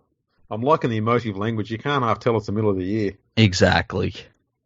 The Super League appeal hearing concludes in the Federal Court in Sydney. Justices John Lockhart, John Van Douser and Ronald Sackville reserve their decision after 8 days of submissions. Just think of how many times we've heard of court action already. Yeah. And we'll hear about more of it before the end of this episode, and none of it matters. June 7. Brad Fittler appeals to all Super League players to make themselves available for the proposed test series with New Zealand. And in an interesting story, Brisbane centre Steve Redoff is placed on report by Eddie Ward for an incident which followed his team's 14-10 loss to North. Accused of jostling Ward and other match officials, Redoff is cleared after claiming he was in fear of suffering a diabetic attack. Oh, I don't remember that one.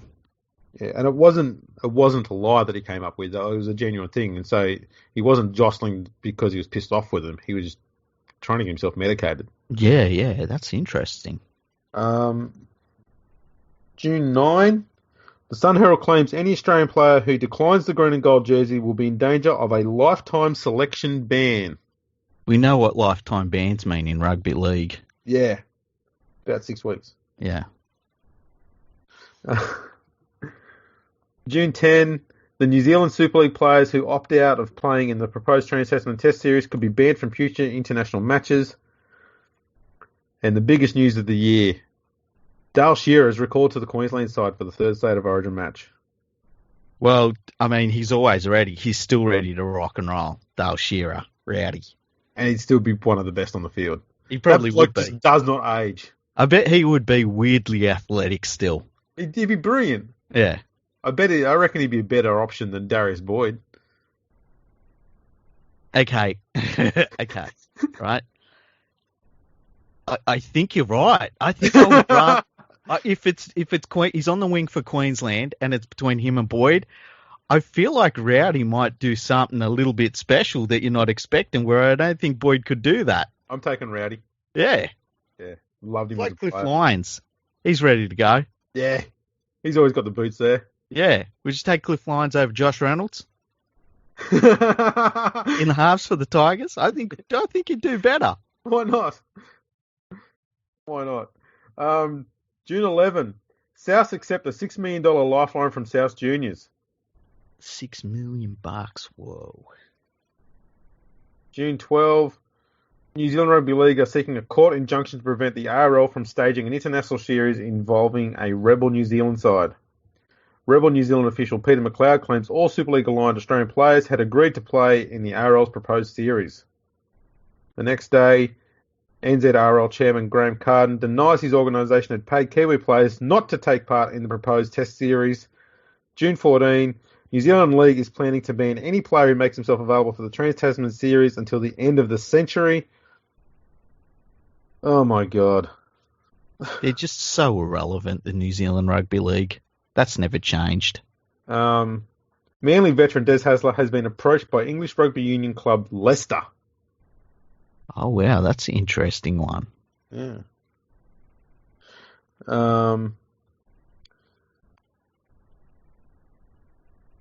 New South Wales State of Origin coach Phil Gould angers rugby union followers when he describes Union Super 12 series as 1/10 of the battle that is league State of Origin. Well, he's right. This was back when Phil Gould was actually relevant. Yeah. He was, how long would he have been relevant after this? I mean, A good decade at least. Yeah, I was going to say a decade, 10 years, yeah. It's interesting, and there would be more stuff said about the Super Rugby competition at the time, which I think was Super 12s from memory. Yeah, it was, yeah. that it was Mickey Mouse competition and stuff like that. And it was, still is.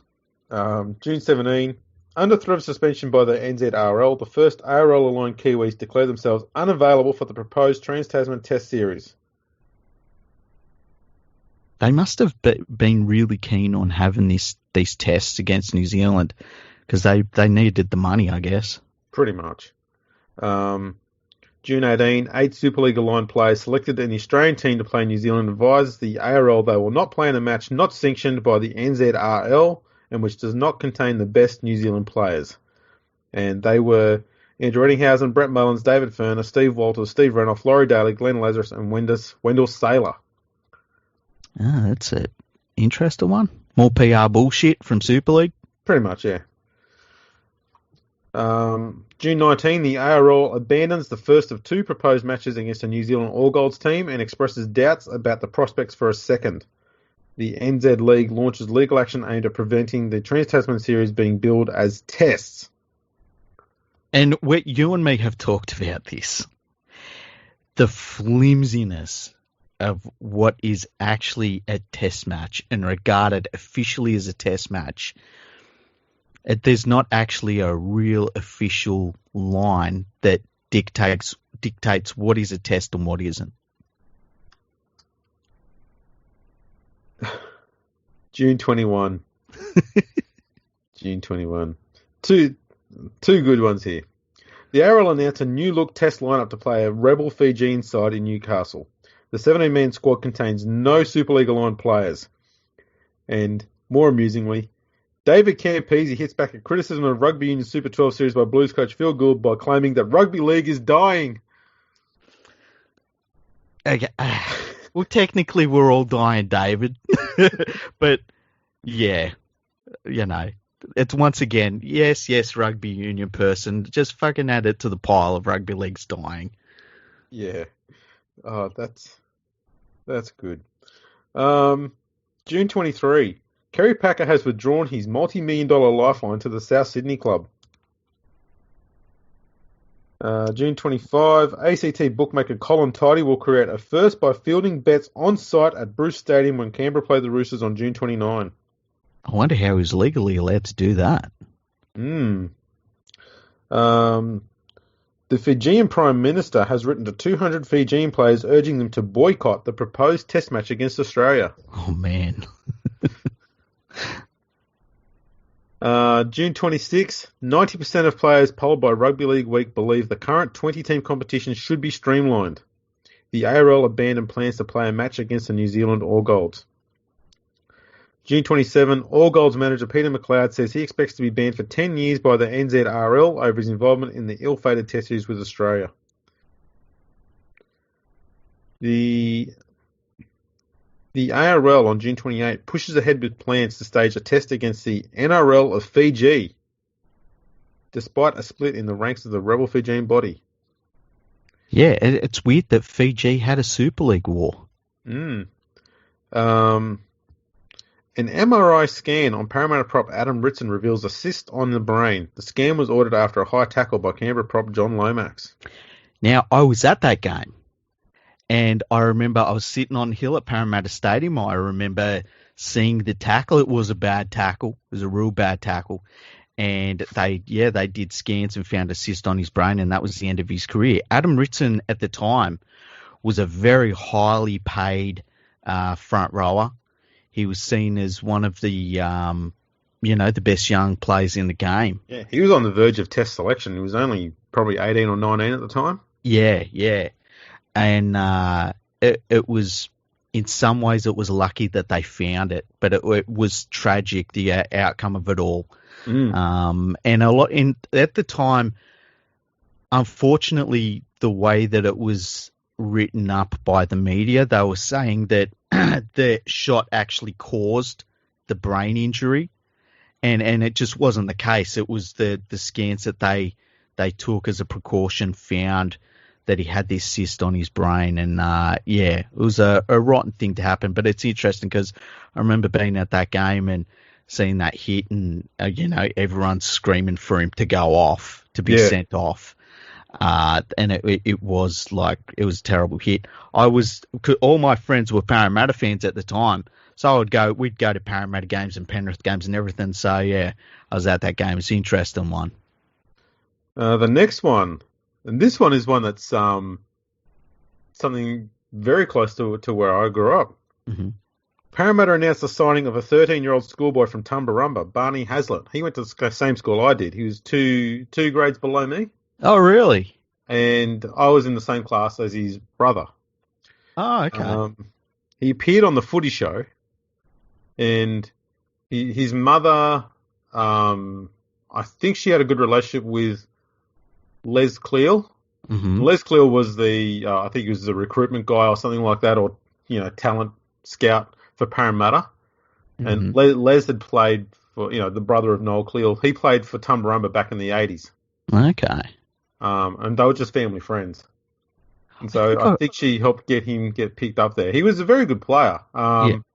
Similar in mould, I guess, to, at the time, or maybe a bit later, Trent Barrett. Mm-hmm. Like a genuinely good ball-playing 5'8" who could also play at lock. Mm-hmm. That was the sort of mould he was in, but he never... I think the best he got to might have been President's Cup in Parramatta, and I think he played in the New South Wales Cup for a few years after that before going back to Tumbarumba to be captain coach there for a few years. Yeah, it's signing a player that young, and look, they're still, even to this day, there. And it happens every 5 years or so. They bring in new rules about who you can, how young you can sign a player, how much you can spend, things like that.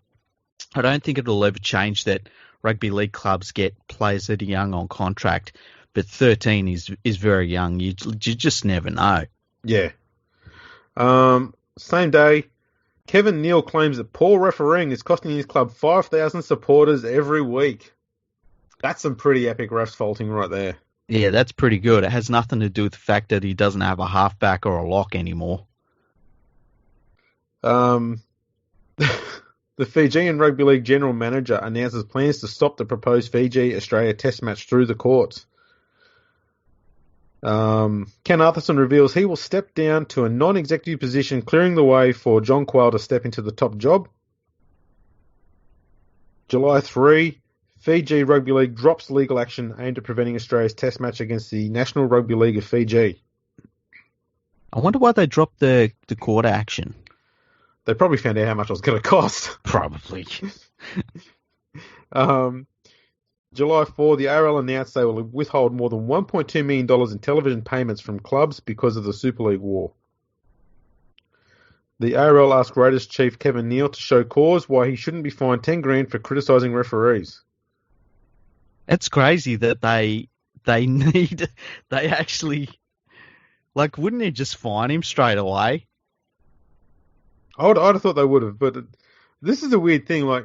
There were times the ARL would just bully Super League and just say, we're doing this now. We don't care what you guys do or say because we can just do it. Mm.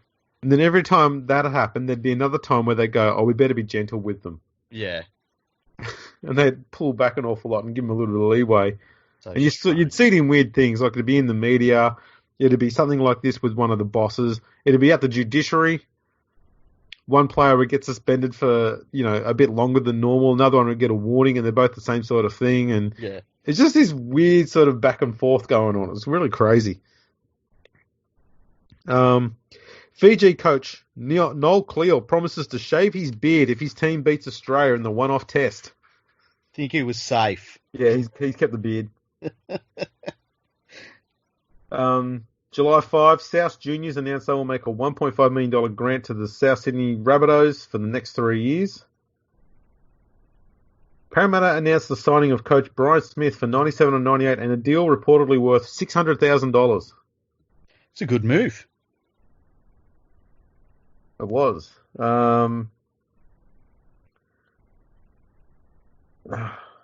Henry Matthews, a 24-year-old Illawarra Red Devils Metro Cup player, dies after collapsing in a match against the Kellyville Bushrangers.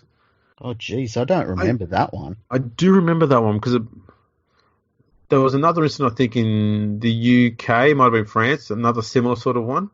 Mm-hmm. There was a few around the same time, I can't remember. But they weren't prominent players. They were in lower grade games, and one might have even been a bit younger. Mm-hmm. Sydney Tigers chief executive Danny Monk admits a merger with inner city rivals South Sydney and Sydney City is likely by the year 2000. It makes you wonder if it could have worked. I think it just would have been removing one team, to be honest with you. Especially at that time. Souths were done. They were just completely done as a club. Yeah. Given that the Tigers were financially, battling on, I don't think they were in debt, but they weren't exactly making big money. And Souths are struggling for survival. And both teams were, at best, middle of the road. And the Roosters were on the up, and they were starting to make some money. The rebranding was a big thing for them. Yeah. It just looked like it was going to be a Roosters takeover. Yep. I think the Bunnies probably would have fought a lot harder, and we saw that when they got axed. Yep. Than Balmain would have. Yeah. I think Balmain just sort of accepted their fate. They knew that they weren't going to last too long. It wasn't so much because of money, but also, like the Roosters, they didn't have a big junior development area to work from. Mm-hmm. And with more clubs coming in and boundaries moving and stuff like that, it just meant that their area was only going to get smaller and smaller. Yeah, and like all of these clubs, clubs are basically properly going broke. I know we talk about it a lot recently, and clubs, they're in the red and stuff like that, and it's all rubbish. But clubs are properly going broke at this point. Now, July 8, and this has got one little incident in a game that changed the rule, but when it happened, it cost his team the win. Mm-hmm. Andrew G plays heavily for a tap restart gaff because instead of putting the ball on the ground, he holds it in his hand and brings his foot up to tap the ball instead of putting the ball on the ground, tapping with his foot and then picking it up. I remember that. Yeah. It was hilarious at the time. It was absolutely hilarious. It was against the Roosters. Yep. And it was 10-all. Ivan Cleary kicked the penalty goal, and the Roosters won 12-10. And I believe the rule changed after that, so you didn't have to put the ball on the ground to tap it for a penalty anymore. Now, I can't remember if this is the case or not, but there was a game that me and my friends went, and I think it might have been this game here, where we jumped in the car. My friend's dad drove us, and we went to this game, and they had oversold it because everyone's giving away free tickets at this point. Like, you go to Macca's, you go to the right Macca's, and buy a hamburger deal, you're getting free tickets. Like, it was literally like that. But we hadn't done that, so we go to the game. The traffic is terrible because it's Sydney. We get there about 15 minutes into the game. We still buy our tickets. We go in, and I think the Sydney Football Stadium at that time probably held about 43,000. And I dare suggest from all the people going up and down the aisles that had tickets and the ushers that were saying, you can't stand here, can't stand here. There was probably about 48,000 people at that game. We ended up leaving early and listened to the game on the radio. And yeah, really interesting. I think it was that game. It was a game, and it was a game that was just completely packed out. It was ridiculous. It was on a Monday night in front of 35,000 people. How much was there? 35,075. I can tell you, they had thousands of people that were going up and down the aisles that had bought tickets but didn't have the free tickets. Oh. So it was a sellout and then some. July 9, the ARL refresh plans to introduce a points rating system in a bid to redistribute talent in the competition. And this gets brought up every so often, and none of those ideas work. No. July 11, the ARL declared that 16-year-old centre Josh Hannay is ineligible to play for the Cowboys against West because he's too young under league rules. Yeah, and that's an interesting one. Like, there was one of the great players that played when he was 16. There's a few. There was Frank Burge. Frank Burge is the one I'm thinking of, yeah. There was another Ray Sturr who played for the Roosters for a long time, and he was a prop, and he made his debut as a 16-year-old. Which is crazy. I mean, just crazy to think about. Taumalolo was pretty young, but I think he was 17 in like a few days, something like that. Yeah, as was Chris Lawrence. Yeah, that's right. And there was a Titans player as well. Oh, he might have been the last 16-year-old to play. I can't remember his name now. But it's interesting that Josh Hannay is one of those players as well. Josh Hannay was a very good first grader. He's a very good player. But when his name comes up, and I guess it's because he was so young at that time, like you kind of don't think of him from being from that era, do you? No, that's right. You think of him just being a 2000s player. Yeah. July 16, the RL announced it is likely to stick with a 20-team format in 1997, scrapping plans for a 2-tier format. Okay. July 17, the Cowboys announced the signing of former Manly prop Ian Roberts for the 1997 season. Good signing. Absolutely. July 21, detectives are called in to investigate the leaking of sensitive documents surrounding the future of Illawarra coach Alan McMahon. The reports confirm that Illawarra are looking to terminate his contract. Why did they bring in detectives? I don't know. That's weird. It's very weird. July 24, Gold Coast claim Canterbury and St George have breached the game's new anti-tampering rules by approaching Chargers players Shane Kenwood and Dave Watson. There were anti-tampering rules at this time? July 25, the ARL makes a subtle change to the final series draw, ensuring maximum combinations of teams can qualify for the grand final. I wonder what that system looked like. I don't really remember what it was. No. July 26, Illawarra prop Kyle White is granted an unusual pardon after testing positive to the banned drug pseudoephedrine. My guess is he probably took a Sudafed. It'd be something like that. It'd be something weird like that. And drugs in sport at this time is still, I mean, it's still pretty basic. Like I can see back then where a player would be like, if they said, "Did you take anything?" and they would go like, "Oh no, I've just taken a Sudafed." I could see that happening at this point in the game. Yes. July 30, the Raiders caused further ructions with the ARL. And this is over a really, really odd thing. Mm-hmm. By announcing plans to dump the number 13 jumper because of the number of players this season who have been injured while wearing it. I remember that. I remember it. And it was weird. It was very, very weird. And it sounds ridiculous, but at the time you were kind of like, I get it. This is a funny one. Also on that day, the Auckland Warriors indicate they will consider privatisation to cover debts of up to $6 million if Super League does not start in 1997. They end up being privatised and it goes as terribly as you could imagine. Yep. August 1, the New South Wales Rugby League Board vote to fine clubs up to $500,000 who negotiate to sign players without the permission of their existing clubs. All right.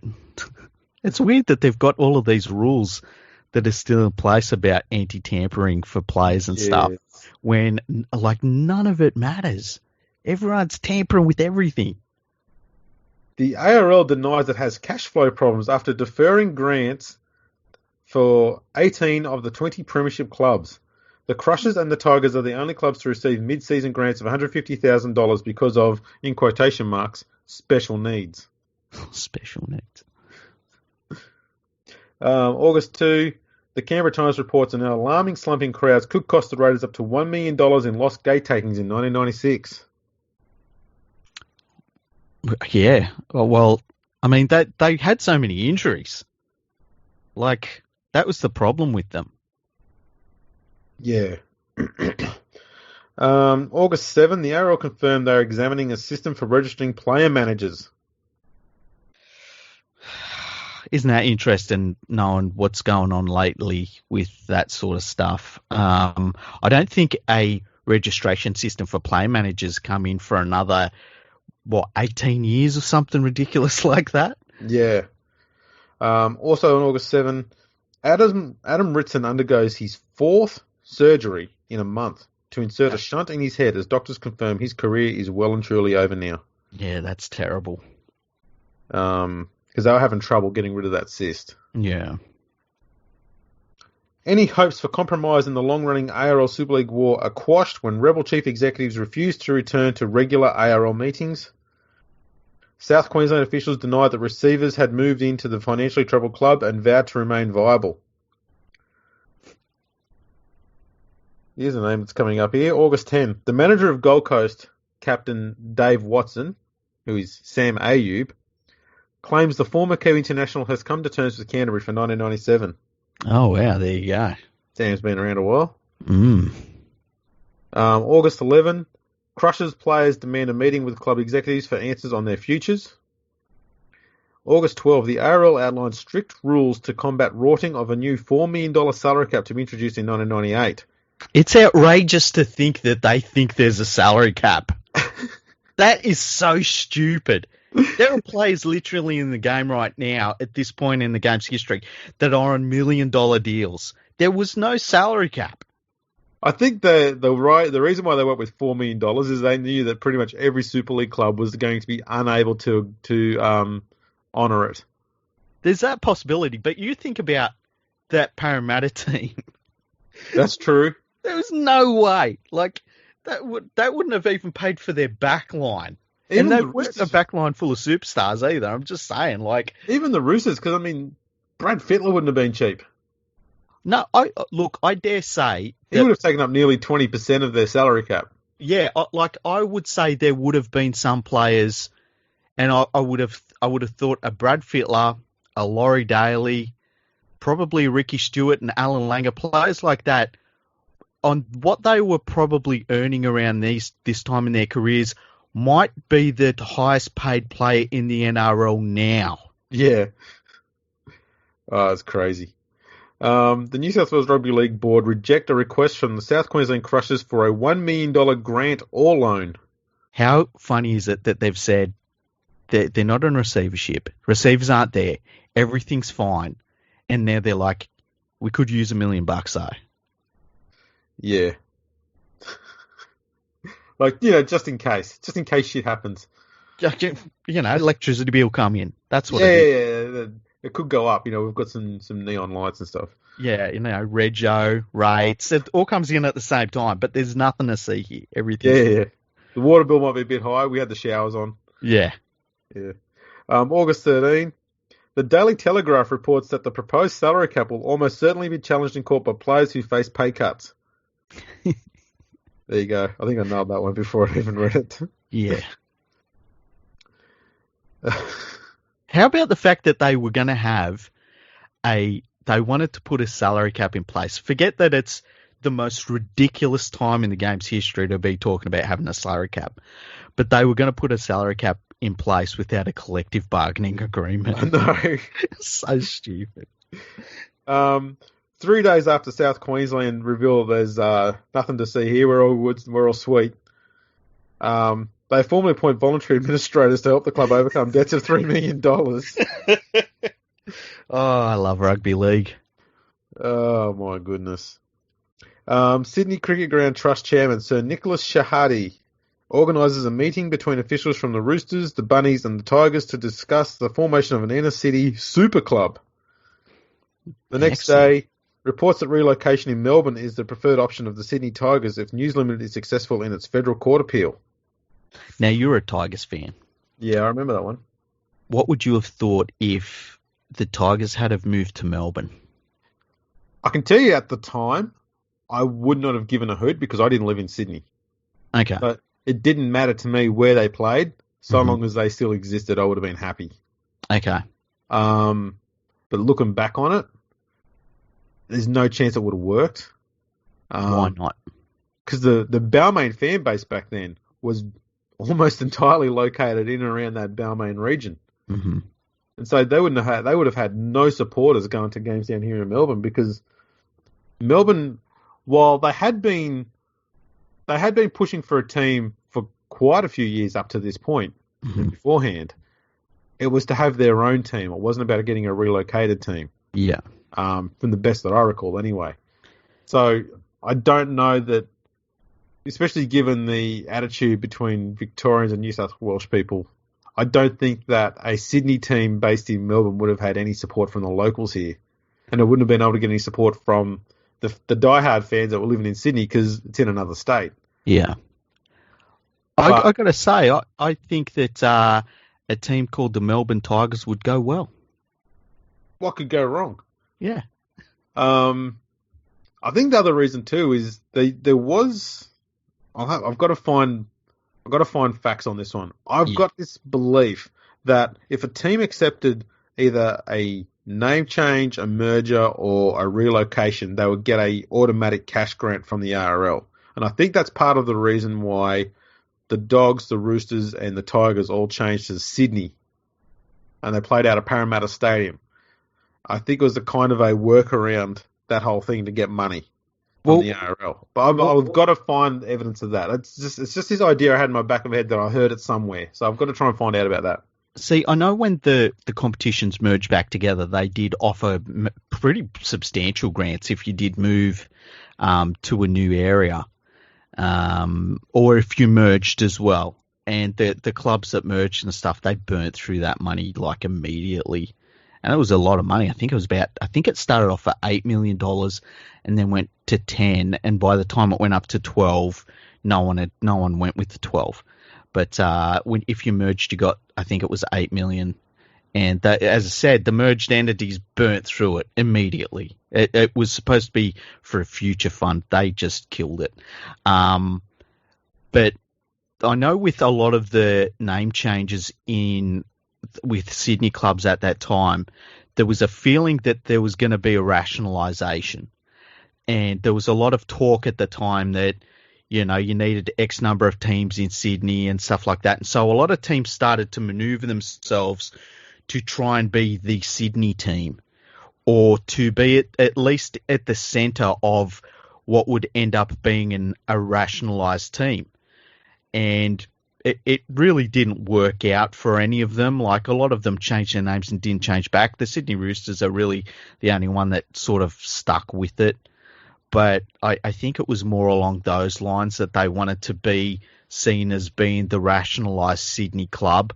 And it didn't really work for any of them. No. August 16, the ARL confirms a one-off test match against the National Rugby League of Papua New Guinea in the first week of October. August 17, Sydney City Chairman Nick Politis reveals his club will investigate the possibility of staging double headers with the Sydney Swans in 1997. Wow. August 18, Manly fall victim to a second major upset in the space of 7 weeks when they crush 18-14 to one of the youngest ever first grade outfits fielded by Penrith. I wonder who was in that team. I'll tell you. And the average age of this Penrith side was 23 years and 150 days. Oh, that's crazy. That's very young. So Bobby Thompson, 24 at fullback. In the three quarters, Fred Peterson was 18, Ryan Girdler, 23, Garen Casey was 22, Andrew Hinton, 20 in the halves, Craig Gower, 18, and Gavin Clinch, 21. The forwards, Carl McNamara, 23, Brett Boyd, 24, John Cartwright, 31. Geez, he bumped that average up. Yeah. Jody Gall, 22, Matt Adamson, 24, Darren Brown, 27. On the bench, Brad Drew, 20, Ned Caddick, 18, Steve Waddell, 29, and Gordon Falcon, 26. There's a couple of pretty good players in there. Yeah. And Matt Adamson. And Matt... That's a pretty young team, that one. Yeah, that is. That's shocking. And as you say, Cartwright bumped that average up. That's incredible. Yeah. The next day, one of the most memorable field goals, I still remember it, when West 5'8", Andrew Willis kicks a last-minute 45-metre field goal to give his side a 23-22 win over North Sydney in another magnificent Monday night football fixture. I remember that one too. That was amazing, hey? Oh, yeah, that was stunning. What is it about that field goal? Because it's in like a nondescript, mid-season match. I think it was more the fact that in Australia, especially this time, we didn't see too many field goals being kicked. And when they were being kicked, they were like within the 30-metre range, and a lot of the times they were in front. They were chips. Yeah, so to see a field goal being kicked from 45 metres out, Benji Marshall kicked one a few years back against the Titans. and he kicked it from the halfway line, and it hit the black dot and fell over the bar. And I'll always remember that one as well, not just because it hit the black dot and went over, but because he kicked the thing from 50 metres out, and he didn't really have a run up at it either. Yeah, he just whacked at it. Yeah. And I'm pretty sure at around this time, though, and it might have been started by this field goal. Like, remember Brad Fittler, I think it was just started trying to bang him over from like 55 metres out and stuff like that? Yeah. August 24. The Broncos have planned a short tour of England to prepare for the 1997 season. It's a nice little workaround. Certainly is. August 25, the first Super League book called Super League, The Inside Story by Mike Coleman, which I'd like to read, although I'm well aware that it would be Super League leaning. Yeah. It reveals how a bungle involving Wayne Bennett almost led to the unravelling of New Zealand's elaborate plan to sign many of the game's elite players. So I need to find out what that was about, because I have heard about that part of it. But that book is very hard to find. Yeah, and I mean, it's funny that a Super League book about Super League before Super League has kicked off. Exactly. Written by a News Limited journalist. Like, it would be really interesting to read through, but you would have to keep all of that in mind. Yeah. And realize that you're reading this from... It'd be like reading, when a politician puts out a book? Exactly. It'd be the exact same sort of thing. It's like, yeah, this is from a point of view that they want you to sort of take on board. Exactly. But only 98% of it's bullshit.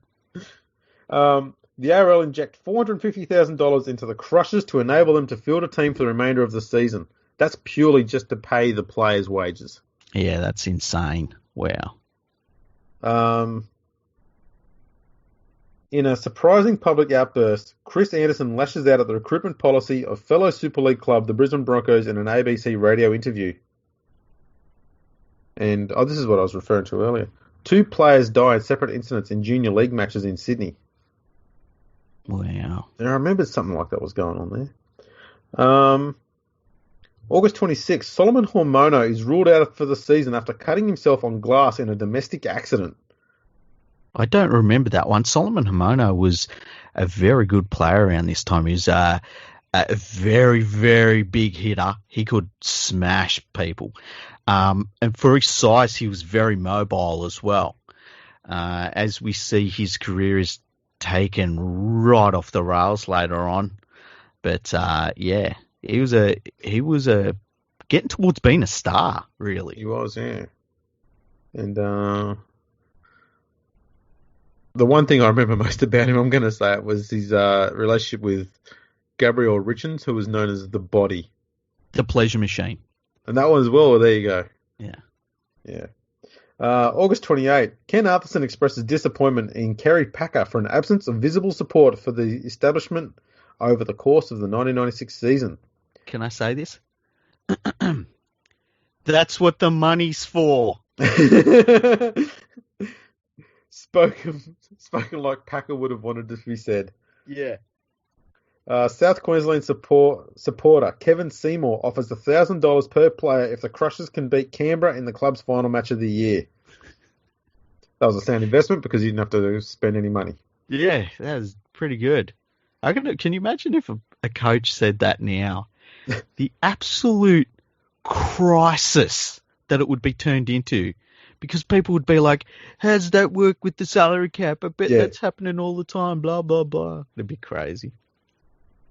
Western Reds utility player Julian O'Neill signs a contract worth a reported $2 million that will tie him to the club until the end of 2002. Wow, they're really pissing away money, aren't they? Yeah. August 29, talks between the Roosters, Rabbitohs and Tigers officials over a proposed merger have been put on hold, possibly for good. Good. Canberra are poised to take legal action against the ARL to recover $95,000 in lost TV revenue. wonder how that works. Oh, I dare say because Brisbane will probably get another Friday night game. Possibly. Yeah, I don't know what that would have been about. Bob Thornton calls for greater benefits for the team that finishes as minor premiers.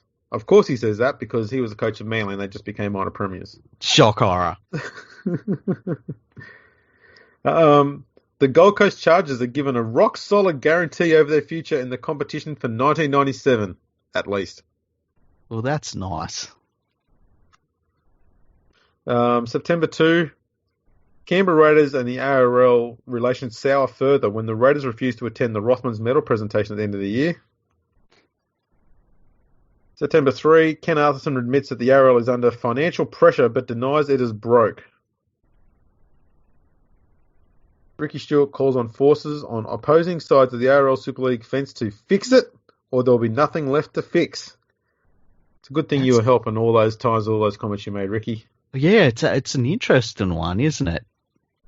Yeah, it's a dumb one. Mm. September 5. The ABC is set to dump its national radio broadcast of Rugby League in 1997. The move is denied by both the ABC and the ARL. That story came from News Limited. News Limited. Shock horror. Oh, boy. Canberra bows out of the premiership race in a controversial 16-14 loss to St George at the Sydney Football Stadium. Saints' use of the mousetrap ploy in the lead-up to the decisive try comes under heavy fire. This is so funny. This is so funny because I remember this so clearly, right? And even at the time, I was like, if this thing didn't have the name The Mousetrap, no one would even think about it. I didn't understand why it was a problem at the time. I didn't understand why it was controversial. It just made no sense to me whatsoever. No. Should we describe it?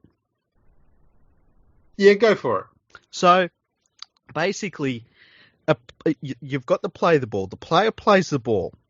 The dummy half, or I guess he's a dummy half. He's a dummy half. He's a dummy half. Looks like he's going to pick the ball up, and he makes the motion that he has and runs off to, say, the left. But he hasn't actually picked up the ball. And there's a player that's directly behind him that picks the ball up and runs to the right. Yeah. But because the player there's run to the left, it draws the defence that way because they think he's running with the ball. That's basically it. Yeah. I don't see anything illegal in it. There's nothing wrong with it because the play goes in the opposite direction to where the first decoy runner goes, there's no obstruction. Exactly. And because the defence has already made a decision to slide in his direction, so they're not going to cover the actual dummy half anyway when he does get the ball because they're going in the wrong direction to what he's going. Yeah, exactly. And so even at the time, I just didn't understand what the problem was, but I feel as though it was supposedly controversial, and I don't know if you'll agree with me with this. I think this was the first in the long line of little stupid names that they gave to things that then, funnily enough, they said were controversial as well, such as... Oh, no, we had in Parramatta in the 80s had the flying wedge? You're right. But that was illegal. Yeah. That was illegal. That was basically a combination of a rugby union maul and a gridiron set play, I guess. Yeah. We just had 4 or 5 players in a V shape running into the line with a player behind them. Yeah, the other one they had was, remember Parramatta had one where they would have a line of players, and it was like a run around. It was running around like, the wall. Yeah, that's it. That's right. You'd run around, there'd be like 4 players in a line, and the runaround would happen behind the wall, so the defending team couldn't see what was going on until the attacking player had already run past most of them, and it created a massive overlap. Yeah, and that one was ended when Parramatta did it one day, and Peter Sterling turns up on the other side of the wall and basically almost gets killed by a hit. Yeah. It bit back. He almost got killed. And that was the end of the wall. Yeah. It ended straight away. I did look into the alternate options of what could happen with the wall. Yeah. That's funny. That's really funny. I'd forgotten about those two. And then it was the mousetrap. September 9, the ARL announced that they will continue with the unlimited interchange rule in 1997. September 10, the Crushers are told to expect only 2/3 payment for the 1996 season. That's rough. September 12, the Knights reject rumours the club has gone into receivership and appointed an administrator. Wow. September 13, and this story here tells you, it proves what you were saying before about how much money these players were getting. Yeah. The Illawarra Mercury confirms John Cross has accepted a 3-year offer to play with Penrith. How much money do you think he was offered? I'm going to be generous when I say this, all right? 3 years, and I'm going to go by his average salary. I'm going to be really generous. I'm going to say 600,000. 800,000. Fuck. That's insane. Yeah. That's insane. Steve Edmed, who was a solid toiler in the Balmain Tigers pack, accepted a similar deal, I believe, to go to the Cowboys. Mm. And the thing about Cross was like solid first grader, Yeah. a real honest first grader, but at his best, honest first grader. Yeah, that's right. Good. You know what? A good, like the sort of dude, a good clubman. Yeah, and you need it. Like, he's an absolute toiler. He'll just do the dirty work. Yep. Just smashing it into the guts all day. He'll take that crash ball. He'll get himself smashed. He'll just get up and do it all day. You need those players in a club. Mm-hmm. But they never, ever get the big dollars. And that was the crazy thing about it, is that now they were. That's insane. And so can you imagine, I mean, the superstars of the game, what they were on? They'd have been the highest paid players in the game now. It's crazy to think about. It is crazy. September 15, Gold Coast rule out any prospect of a merger with the South Queensland Crushers. They should have merged. Yeah. News Limited reportedly been forced to pay a $1 million out-of-court settlement to the ARL over a merchandising dispute. Which was, we're starting to see a few legal matters are being finalised here and money's starting to be paid out at last. Yeah, which is kind of funny because as you say, like we're seeing things come to an end in terms of the legal challenges and stuff. And the following season, there's a split competition. So none of it really matters. Yeah. September 17, refs boss Mick Stone lashes out at the Roosters chief executive Bernie Gurr after he was quoted in a newspaper claiming that clubs could take legal action against a referee for a wrong decision. Stone says Gurr's comments are stupid and ill-conceived. And he was right. Absolutely right. The Crushers are reported to be preparing to sack 28 players as it begins its rebuilding process. Wow. That's there's some clubs that should do that right now, actually. Yeah. September 22, the ARL abandons games against the rest of the world because of a failure to gain a TV coverage for them. Kerry must have said, nah, I'm not showing that. Pretty much. September 24, an auditor's report reveals the South Queensland Crushers have debts of almost $9 million and could be wound up within days. That's insane. $9 million. Whoa. An Auckland neurosurgeon warns that Manly fullback Matthew Ridge could be risking death by playing in the grand final after being heavily concussed in the preliminary final against Cronulla. So they had to go to bloody New Zealand to find someone that would say something stupid. September 25, Ken Arthurson backs away from moves to rationalise Sydney clubs, claiming it would tear the heart out of the game. Because that hasn't happened yet. Yeah, everything's fine so far. Canberra forward Ben Kennedy is awarded the Rising Star Rookie of the Year award. Oh, that's some good news. Yeah. John Quayle states that Brisbane's ANZ Stadium is being considered to host the 1997 or the 1998 Grand Final. Well, it definitely hosted one of those. Yes, that's true.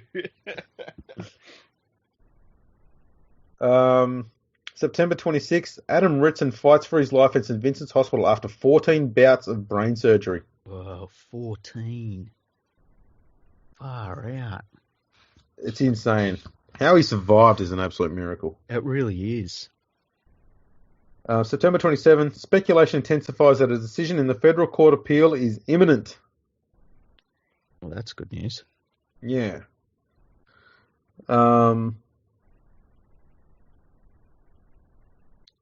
here, the South Queensland Crushers are granted a 60-day extension of credit by the club's creditors. That's just delaying the inevitable there, really. Yeah, why would they do that? I don't know. October 1, the ARL withdraws the threat of legal action against Australian-based Super League players selected to play in the Great Britain-New Zealand Test Series. And Adam Ritson is released from intensive care. Far out. October 3, Wally Lewis says compromise is the best result that could come from the Federal Court appeal to be handed down at 2:15 p.m. on October 4. So let's go to 2:15 p.m. October 4, the very next day. Oh, yeah. Federal Court judges John Lockhart, Ronald Sackville and John Van Dassa unanimously overturned Justice Burchett's Super League ban, freeing the way for Super League to launch a 10-team comp in 1997. A shell-shocked ARL vow to appeal to the High Court. Yeah, what a blow that was. And I guess it really got Super League's wheels rolling at that point. Oh, yeah. Oh, yeah. October 6th, the Sun Herald Sports front page features a tombstone with the inscription, "Rest in peace, Australian Rugby League, born 1908, died 1996. Yeah, I remember that one. Same day, Australia score a convincing 52-6 win over the PNG National Rugby League side. That was a good win. October 7, reports of anxious players contracted to the ARL are concerned the ARL has little more than a short-term future. Ken Utherson offers to stand aside if it will bring about peace in the game. The ARL asked Optus Vision for a $100 million rescue package to allow it to survive. That's pretty ballsy. The next day, Optus comes to the rescue of the ARL by pledging not the $100 million that the ARL asked for, but $120 million. Whoa. I guess from their point of view, it was about protecting the television rights that they had purchased from the ARL. Because the next part of that is it's $120 million over 5 years. Okay, yeah. And so it might have just been an extension of their current agreement. Yeah. Ken Cowler refuses to rule out a compromise between Super League and the ARL. That's him pretty much saying, we might do it, but, you know, shit's about to get real. We're back in the driver's seat now. Yeah. October 9, the Daily Telegraph, PR spin, reports 9 ARL clubs are considering defecting to Super League. Oh, just 9 of them. Yeah. St George reject the option of joining Super League and relocating in Melbourne to remain tied to the ARL. Parramatta remain the only ARL club to pledge their allegiance to the establishment. Balmain announced they are abandoning the Sydney Tigers name and will return to Leichhardt Oval in 1996. The Hunter Mariners offer the Newcastle Knights a merger option. I bet that was received really well in Newcastle. How do you merge with something that doesn't exist, by the way? I love that. How ballsy is that? Yeah. Look, they've gone to Newcastle Knights going, hey, look, we've heard you're in a bit of financial trouble. How's about we merge? And you're like, merge with what? Yeah. That makes no sense. That's crazy. October 10, Parramatta finally pledged their allegiance to the ARL, albeit on a yearly basis. The Brisbane Broncos make significant changes to personnel, with Kerry Walters and Willie Kahn released, and the futures of Michael Hancock and Alan Cann uncertain. News Corp chairman Rupert Murdoch now insists there will be no compromise between Super League and the ARL. Shit is on. Yeah. At this point, it's like, this is what they wanted. Like, why would they have compromised at this point? Exactly. The next day, Optus Vision chief Jeff Cousins labels Super League as a series of exhibition games. And you can really see it lining up in terms of what it's really about at this point. Oh, yeah. Optus is protecting what it purchased, and Super League, which is about getting content on Fox Sports, they're going ahead with that, and that's what all of this is about. The South Queensland Crushers are given 5 days to come up with $840,000 to pay off their debt to the Commonwealth Bank, or the club will be liquidated. I wonder who paid that. That's coming up. The Broncos chairman Paul Morgan attacks ARL chief executive John Quayle for suggesting the Broncos were in worse financial trouble than the Crushers. That was a stretch. Bold. Very bold. Jeff Tuvey calls on all players to unite for the sake of the fans before the game is destroyed. Good on you, Tubes. Oh, that's a nice try. I mean, it wasn't going to happen, but it's a nice go at it. The Sunday Telly reports that a group of disgruntled Illawarra members will move to call an extraordinary general meeting of the club to protest its refusal to talk to Super League. Yeah, Illawarra was a weird one. There was a lot of back and forth about what they should have done by people at the club and within the club. That was always interesting to me. And I wonder if they had have gone with Super League, if they'd still be around. Yeah, hard to know.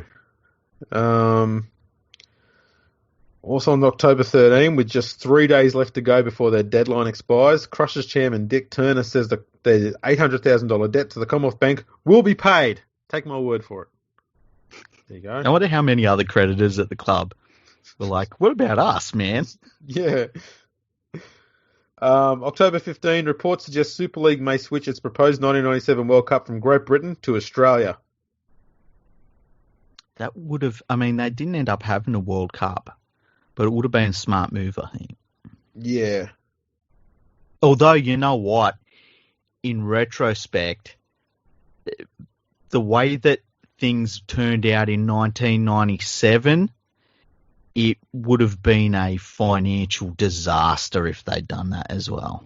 Oh, of course. A meeting of Super League coaches endorses moves to expel clubs found guilty of negotiating with contracted players. The ARL... That's good they did that at that point, hey? Yeah, that was really important. The ARL announces a 7-team finals format for its 12-team competition in 1997. So only 5 of 12 teams miss out on the finals. Yeah, and I guess that's the first sign that the ARL's like, we're only going to have this number of teams. Yeah, they're not even thinking about expanding it to make it a bigger comp. They just go, you know what, this will do. Yeah. And that a 7-team final series? Where do you reckon the Tigers finished in 97? 8th. Yep. They finally made it to the top 8, and they were missed out by 1 competition point on the ladder. Fucking me. October 16, the New South Wales Industrial Court begins hearing a case in which 8 Penrith players are challenging the validity of ARL loyalty agreements. The outcome of the case is seen as critical to the future of the ARL. I don't remember that one. On the day of the deadline for the Crushers to pay their debt, a number of mystery benefactors step in to save the Crushers from liquidation. And we don't know who they were, but they just made the deadline. St George and the ARL are left seething after Sydney City signed second rower David Barnhill for 1997. I don't know why the ARL were left seething, but maybe because they signed him before the end of the year. Yeah, possibly. October 18, the ARL lodged papers in the High Court beginning the proceedings for its appeal of the Federal Court judgment which overturned the ARL victory and gave the Super League the green light to get going again. Mm-hmm. October 21, Super League announced a series of rule modifications for its 10-team competition. South Queensland failed in the bid to attract Arthur Beetson as a coach for 1997. Smart move by Arthur. Yeah. October 22, Rebel organisers announced a player pool system in an attempt to spread talent among its clubs. It's not a draft. It's not a draft. It's not a draft. It's a player pool. October 27, Kerry Packer is reported to have taken a personal interest in the recovery of the South Queensland Crushers. I was going to say, I bet the benefactor, I'm not going to say who it was, but I bet it rhymed with slacker. I bet he had a vested interest in the game doing well on his TV network up in Brisbane. Yes, in South East Queensland region. Consortiums from Melbourne and New Zealand apply to join the ARL competition on October 29. I don't remember that. I wonder who they would have been. Well, I don't think the Melbourne one changed hands, so it might have been the same one that got them up in the end. The New Zealand one I'm not too sure of. Something tells me it might have been South Island, but I'm not sure on that. Because I remember with the Melbourne consortium, that they were at first they were going to call themselves the Mavericks from memory. But that's an interesting one because I don't remember that. Yeah. November 3. The Sun held reports that ARL boss Ken Arthurson has pleaded with clubs to stop cannibalising each other. It's funny. Yeah. Why would they bother at this point? I mean, the ARL's just cannibalised itself in these court cases that it keeps having all the time. Yeah. Oh, geez, pot kettle black. Yeah. The Sunday Teller reports that up to 20 US and Canadian gridiron players will turn out for ARL clubs in 1997. Oh, jeez. It's like some of the stupid stories just this year. November 5. Great Britain captain Andy Farrell says, are you interested? Yeah. Okay. The international league scene is in tatters and predicts the departure of more top players to rugby union. Farrell's comments came in the wake of Britain's disastrous tour of New Zealand in which they lost the series 3-0 and financial losses topped $1 million. There you go. I'm glad things have changed with how well they tour, by the way. But look, he was right. And International Rugby League was in tatters. And, I mean, it's probably recovered, I would say, in the last 4 years. 5 years, maybe? Yeah, I think the emergence of the Pacific Islands has been the rebirth of international footy. And if it wasn't for that, I would be willing to say it never recovered. I don't think the test, what test used to be between Australia and Great Britain is just, that hasn't been the same ever since. Yeah. Just hasn't. Australia and New Zealand's been too inconsistent, unfortunately, and it really has been the surge of Pacific Island nations and Papua New Guinea that has been, I mean, you could literally take Australia, New Zealand and Great Britain out of it and just have everyone else left, and that's all the good stuff still. You'd still have it. Yeah. You know, and that says a lot, I think, about what happened, because International Rugby League only a few years before, it was the thing. Like, it was packed crowds, interest, national interest, and that was all gone. And I dare say it never recovered in Great Britain, for sure. And I don't think it's ever recovered in Australia, unfortunately. No. November 6th, a mystery benefactor provides a $3 million rescue package for the South Queensland Crushers. Ah, Mr. Slacker. Yeah, I wonder who that was. Yeah. Western Suburbs extend the contract of coach Tommy Raudonikis until the end of the 1999 season. Good move, lock him down. November 10, the Adelaide Rams appoint former Auckland Warriors marketing manager Liz Dawson to the post of chief executive, and I believe she was the first female chief executive of any rugby league club at the elite level in Australia. Oh, wow. How about that? That's pretty cool. Yeah. November 11, John Quayle announces his resignation as chief executive of the New South Wales Rugby League and the ARL. Yeah, and a lot of people feel as though that was a really bad day for rugby league, that it lost a very good administrator. He has he's never been involved in the running of the main game ever again. He's been involved up in Newcastle a little bit. Yeah. He ended up working on the Sydney Olympics to a certain extent, and then moved into, I think, Events New South Wales. And there's been thoughts of trying to get him back involved in the game, but it's funny, it has kind of been resisted as well. And, you know. Well, I think because New Zealand have essentially a large vested interest in the game now, and they do control the game a lot more than what they did then.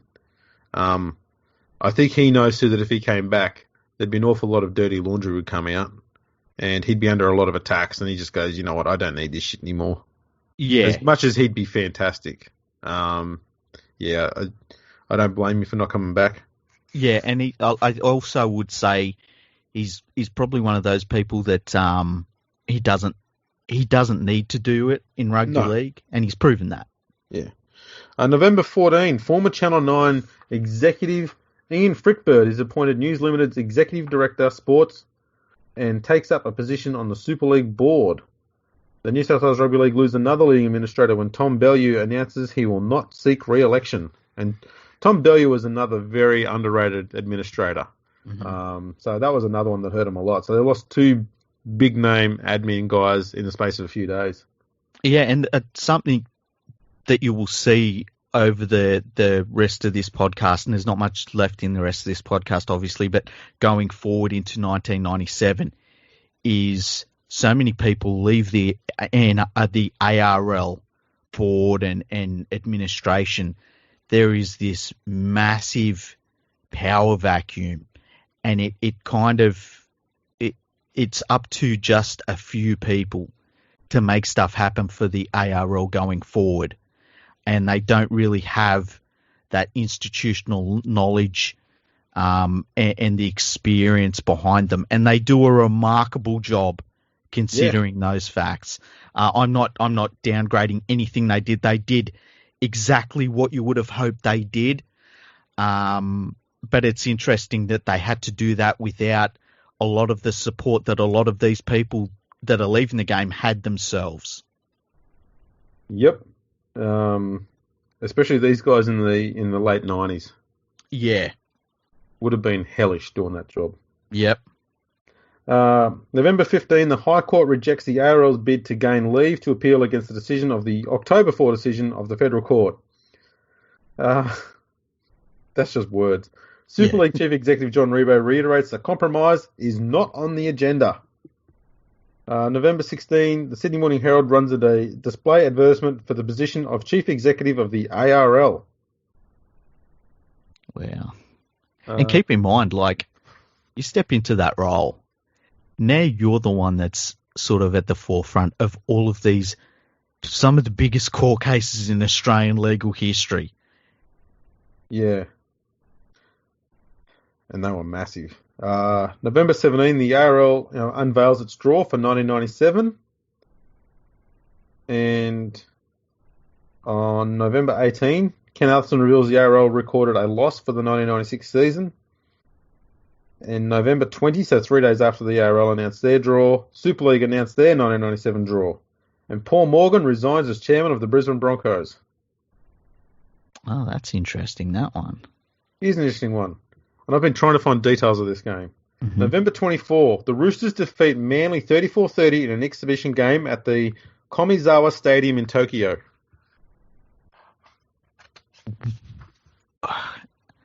What? Yeah. Yeah. I don't remember that.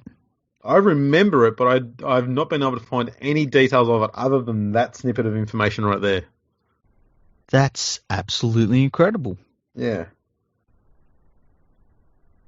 November 26, Super League clubs formerly with the ARL dropped their nicknames for legal reasons. Yeah. And we've talked about that before. November 30, AAP reports that power brokers Rupert Murdoch and Kerry Packer have scheduled talks in London. And here's what it comes down to. None of these people cared about rugby league. They just wanted the content. Yeah. And Kerry just wanted rugby league. And he knew that, this private benefactor that'd been pumping millions of bucks to keep the Southeast Queensland Crushers alive. It didn't matter because it was the Brisbane Broncos games that were going to be the thing that rated in Southeast Queensland. And he needed to make sure that they were rating on his channel. Yep. December 6th, the RL report a $9.7 million loss for the past financial year. Roosters chairman Nick Politis succeeds Tom Bellew on the New South Wales Rugby League board. John Quayle is awarded life membership of the ARL. December 9, the ARL announced plans to launch a team in Melbourne in 1998. The league also announced the scheduling of a match between Australia and the rest of the world at Suncorp Stadium on July 13, 1997. Oh, there you go. December 10, National Basketball Chairman Malcolm Speed is linked to the vacant ARL Chief Executive's position. I don't remember that one. I remember Malcolm Speed, though. He was with Cricket Australia, I think, in the end, didn't he? He was, yeah. He was in charge of basketball, and I think he kind of was in charge of basketball in Australia at a time when the NBA was kind of making global strides. So he made good on that, and then he moved into Cricket Australia, and he was there where things were going well for the Australian cricket team, but didn't really do much with it. And this kind of shows how on the pulse the Rugby League media was then, because on December 10, Malcolm Speed is linked to the vacant Chief Executive's position, and the very next day, Neil Whittaker is appointed as Chief Executive of the ARL. Oh, jeez.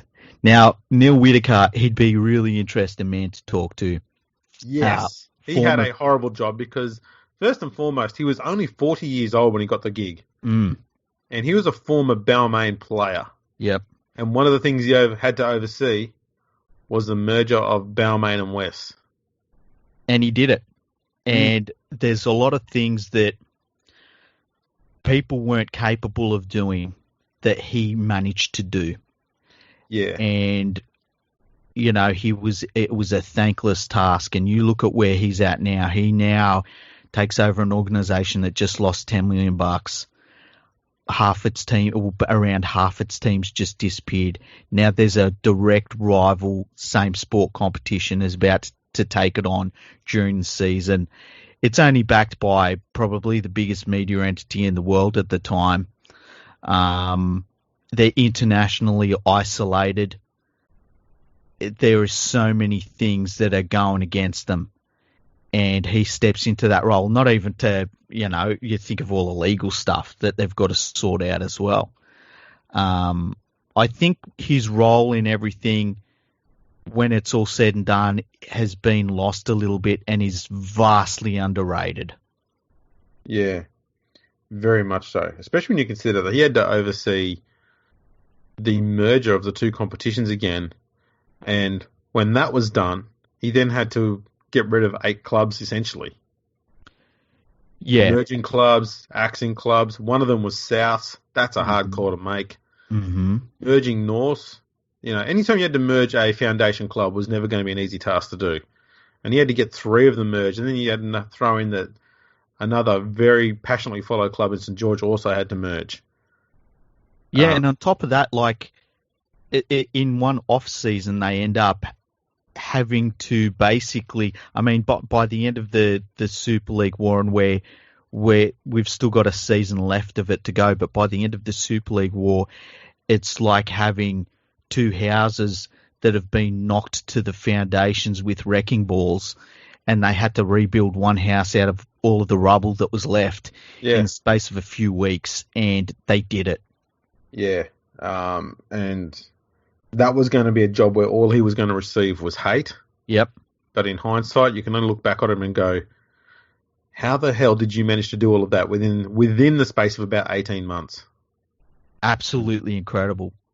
And really, he needs to be talked about as one of the administrators that is, he was part of saving Rugby League, literally. Yeah. So it'd be fantastic to talk to him. He hasn't said much since the Super League war ended, and since he left the game. And I can understand why. Yeah. Because it was always going to be difficult for him to say anything. And I think that his legacy stands on its own in that sense. But yeah, he'd be amazing to talk to about what happened during his time as the CEO. Absolutely. December 15, in an interview published in the Sydney Telegraph, former Canterbury Supremo Peter Moore claims that Ken Arthurson advised him to join Super League. The very next day, Ken Arthurson comes out and says, I never said that. Wow. And that's one of those lifelong friendships that were damaged by Super League. They were very close. Yeah.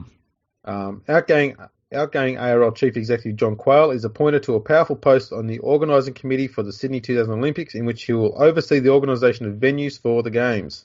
There we go. December 20, St George announced a move to full-time professionalism.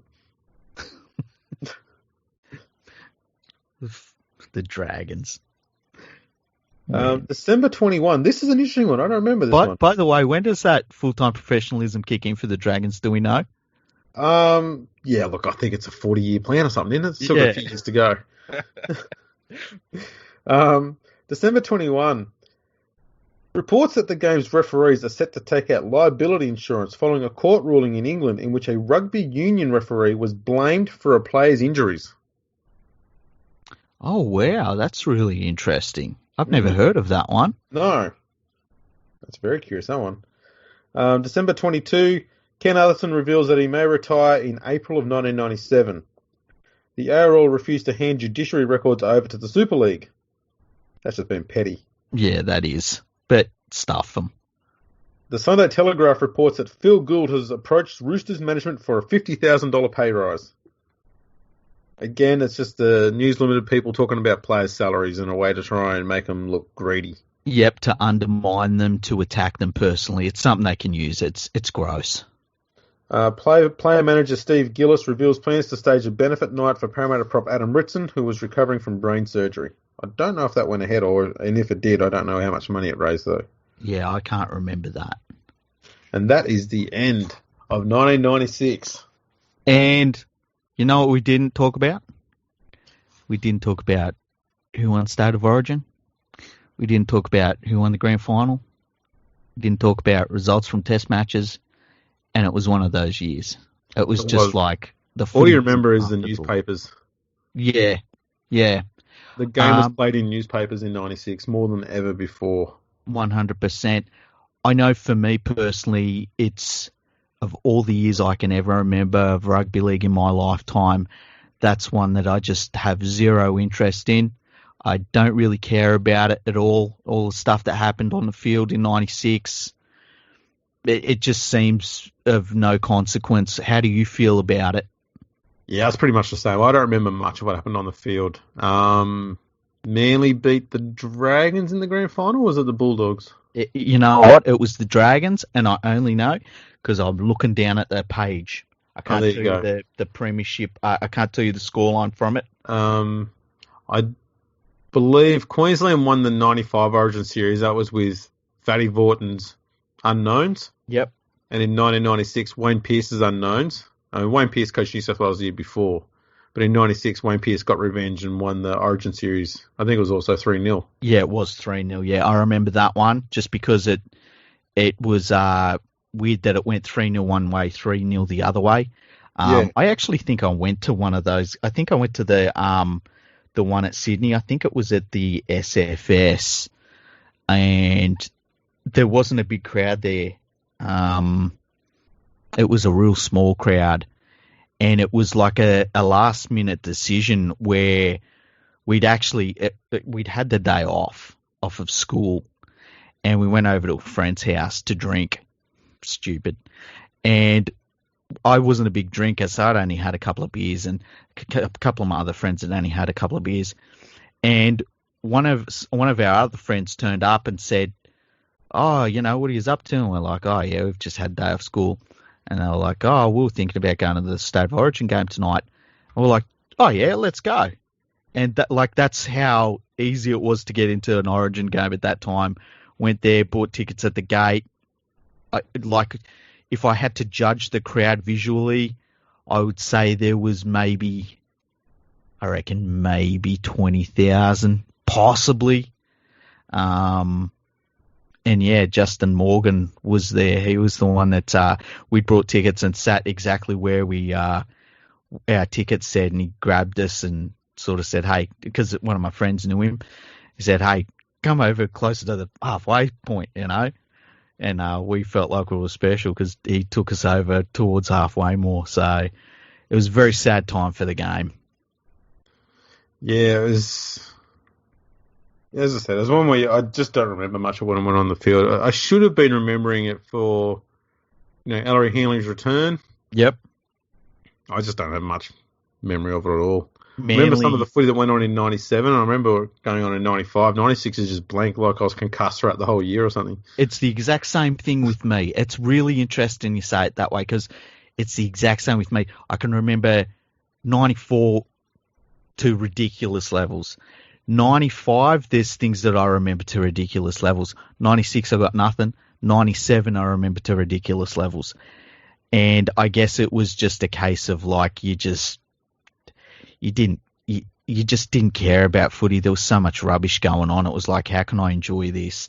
And I'm very big on like switch the media off, don't listen to them, and enjoy the game yourself. Enjoy it through your own eyes and through your own perceptions. And maybe this was the year that taught me that. Yeah, I don't know. It was also, it was mainly the year where I realised that, I was only a teenager, that the media, they don't always just report facts. Yeah. And they do it less and less now. I think it was probably the year for me, that in 97, where I realised you had to interpret what was going on more than just take the media's word for it. And I found myself talking to mostly friends of mine about, they would say, oh, this is happening in the game. And I'd be like, no, that's just what the papers are saying. What it actually, like it was things like Super League are trying to expand the sport internationally. And I'd be like, no, this is just about TV rights. And they had no idea what I was talking about. And I guess it kind of formed the way that, and it's probably the same for you to a certain extent too, like it formed the way that I looked at the sport, and it formed the way that I was not informed by the media. Yeah. No, it was a crazy, crazy year. That and the back half of 1995, just chaos. It really was. And even though it was this talk was going on the whole time about the Super League war and this rebel competition, something about it just seemed a bit surreal. Like it was just all talk and it would never amount to anything. Mm. And even at 1996, at the very start of the year, as we were discussing there, and Super League, as you would have heard in the 1995 episode, they were adamant they were starting in 1996. Yeah. Yet even a week before, you still thought, nah, they're not going to have a competition up. It's just too crazy an idea. And sure enough, it didn't get up. Yeah. So I think a lot of fans probably got to the end of 96 thinking, yeah, this is just 95 all over again. Super League are going to start saying, oh, they've done this, they've done that, they've got all these great plans, and then it'll get to the start of 97 and there'll be no competition again. And we're just going to have to deal with this. It's going to happen every year. But when 1997 started and there actually was, for me, it wasn't until I saw Super League having their own competition in round one and seeing the first game of Super League being actually played, I went, oh, shit, this is real. See, for me, I think when the decision came down and it was clear they were definitely going to have a competition, the thing I kind of felt was relief, because I felt like there needed to be that, it needed to be broken before it could be fixed. And it wasn't being broken as it was. It was just and we've talked about, we must have done nearly 6 hours worth of talking about legal action.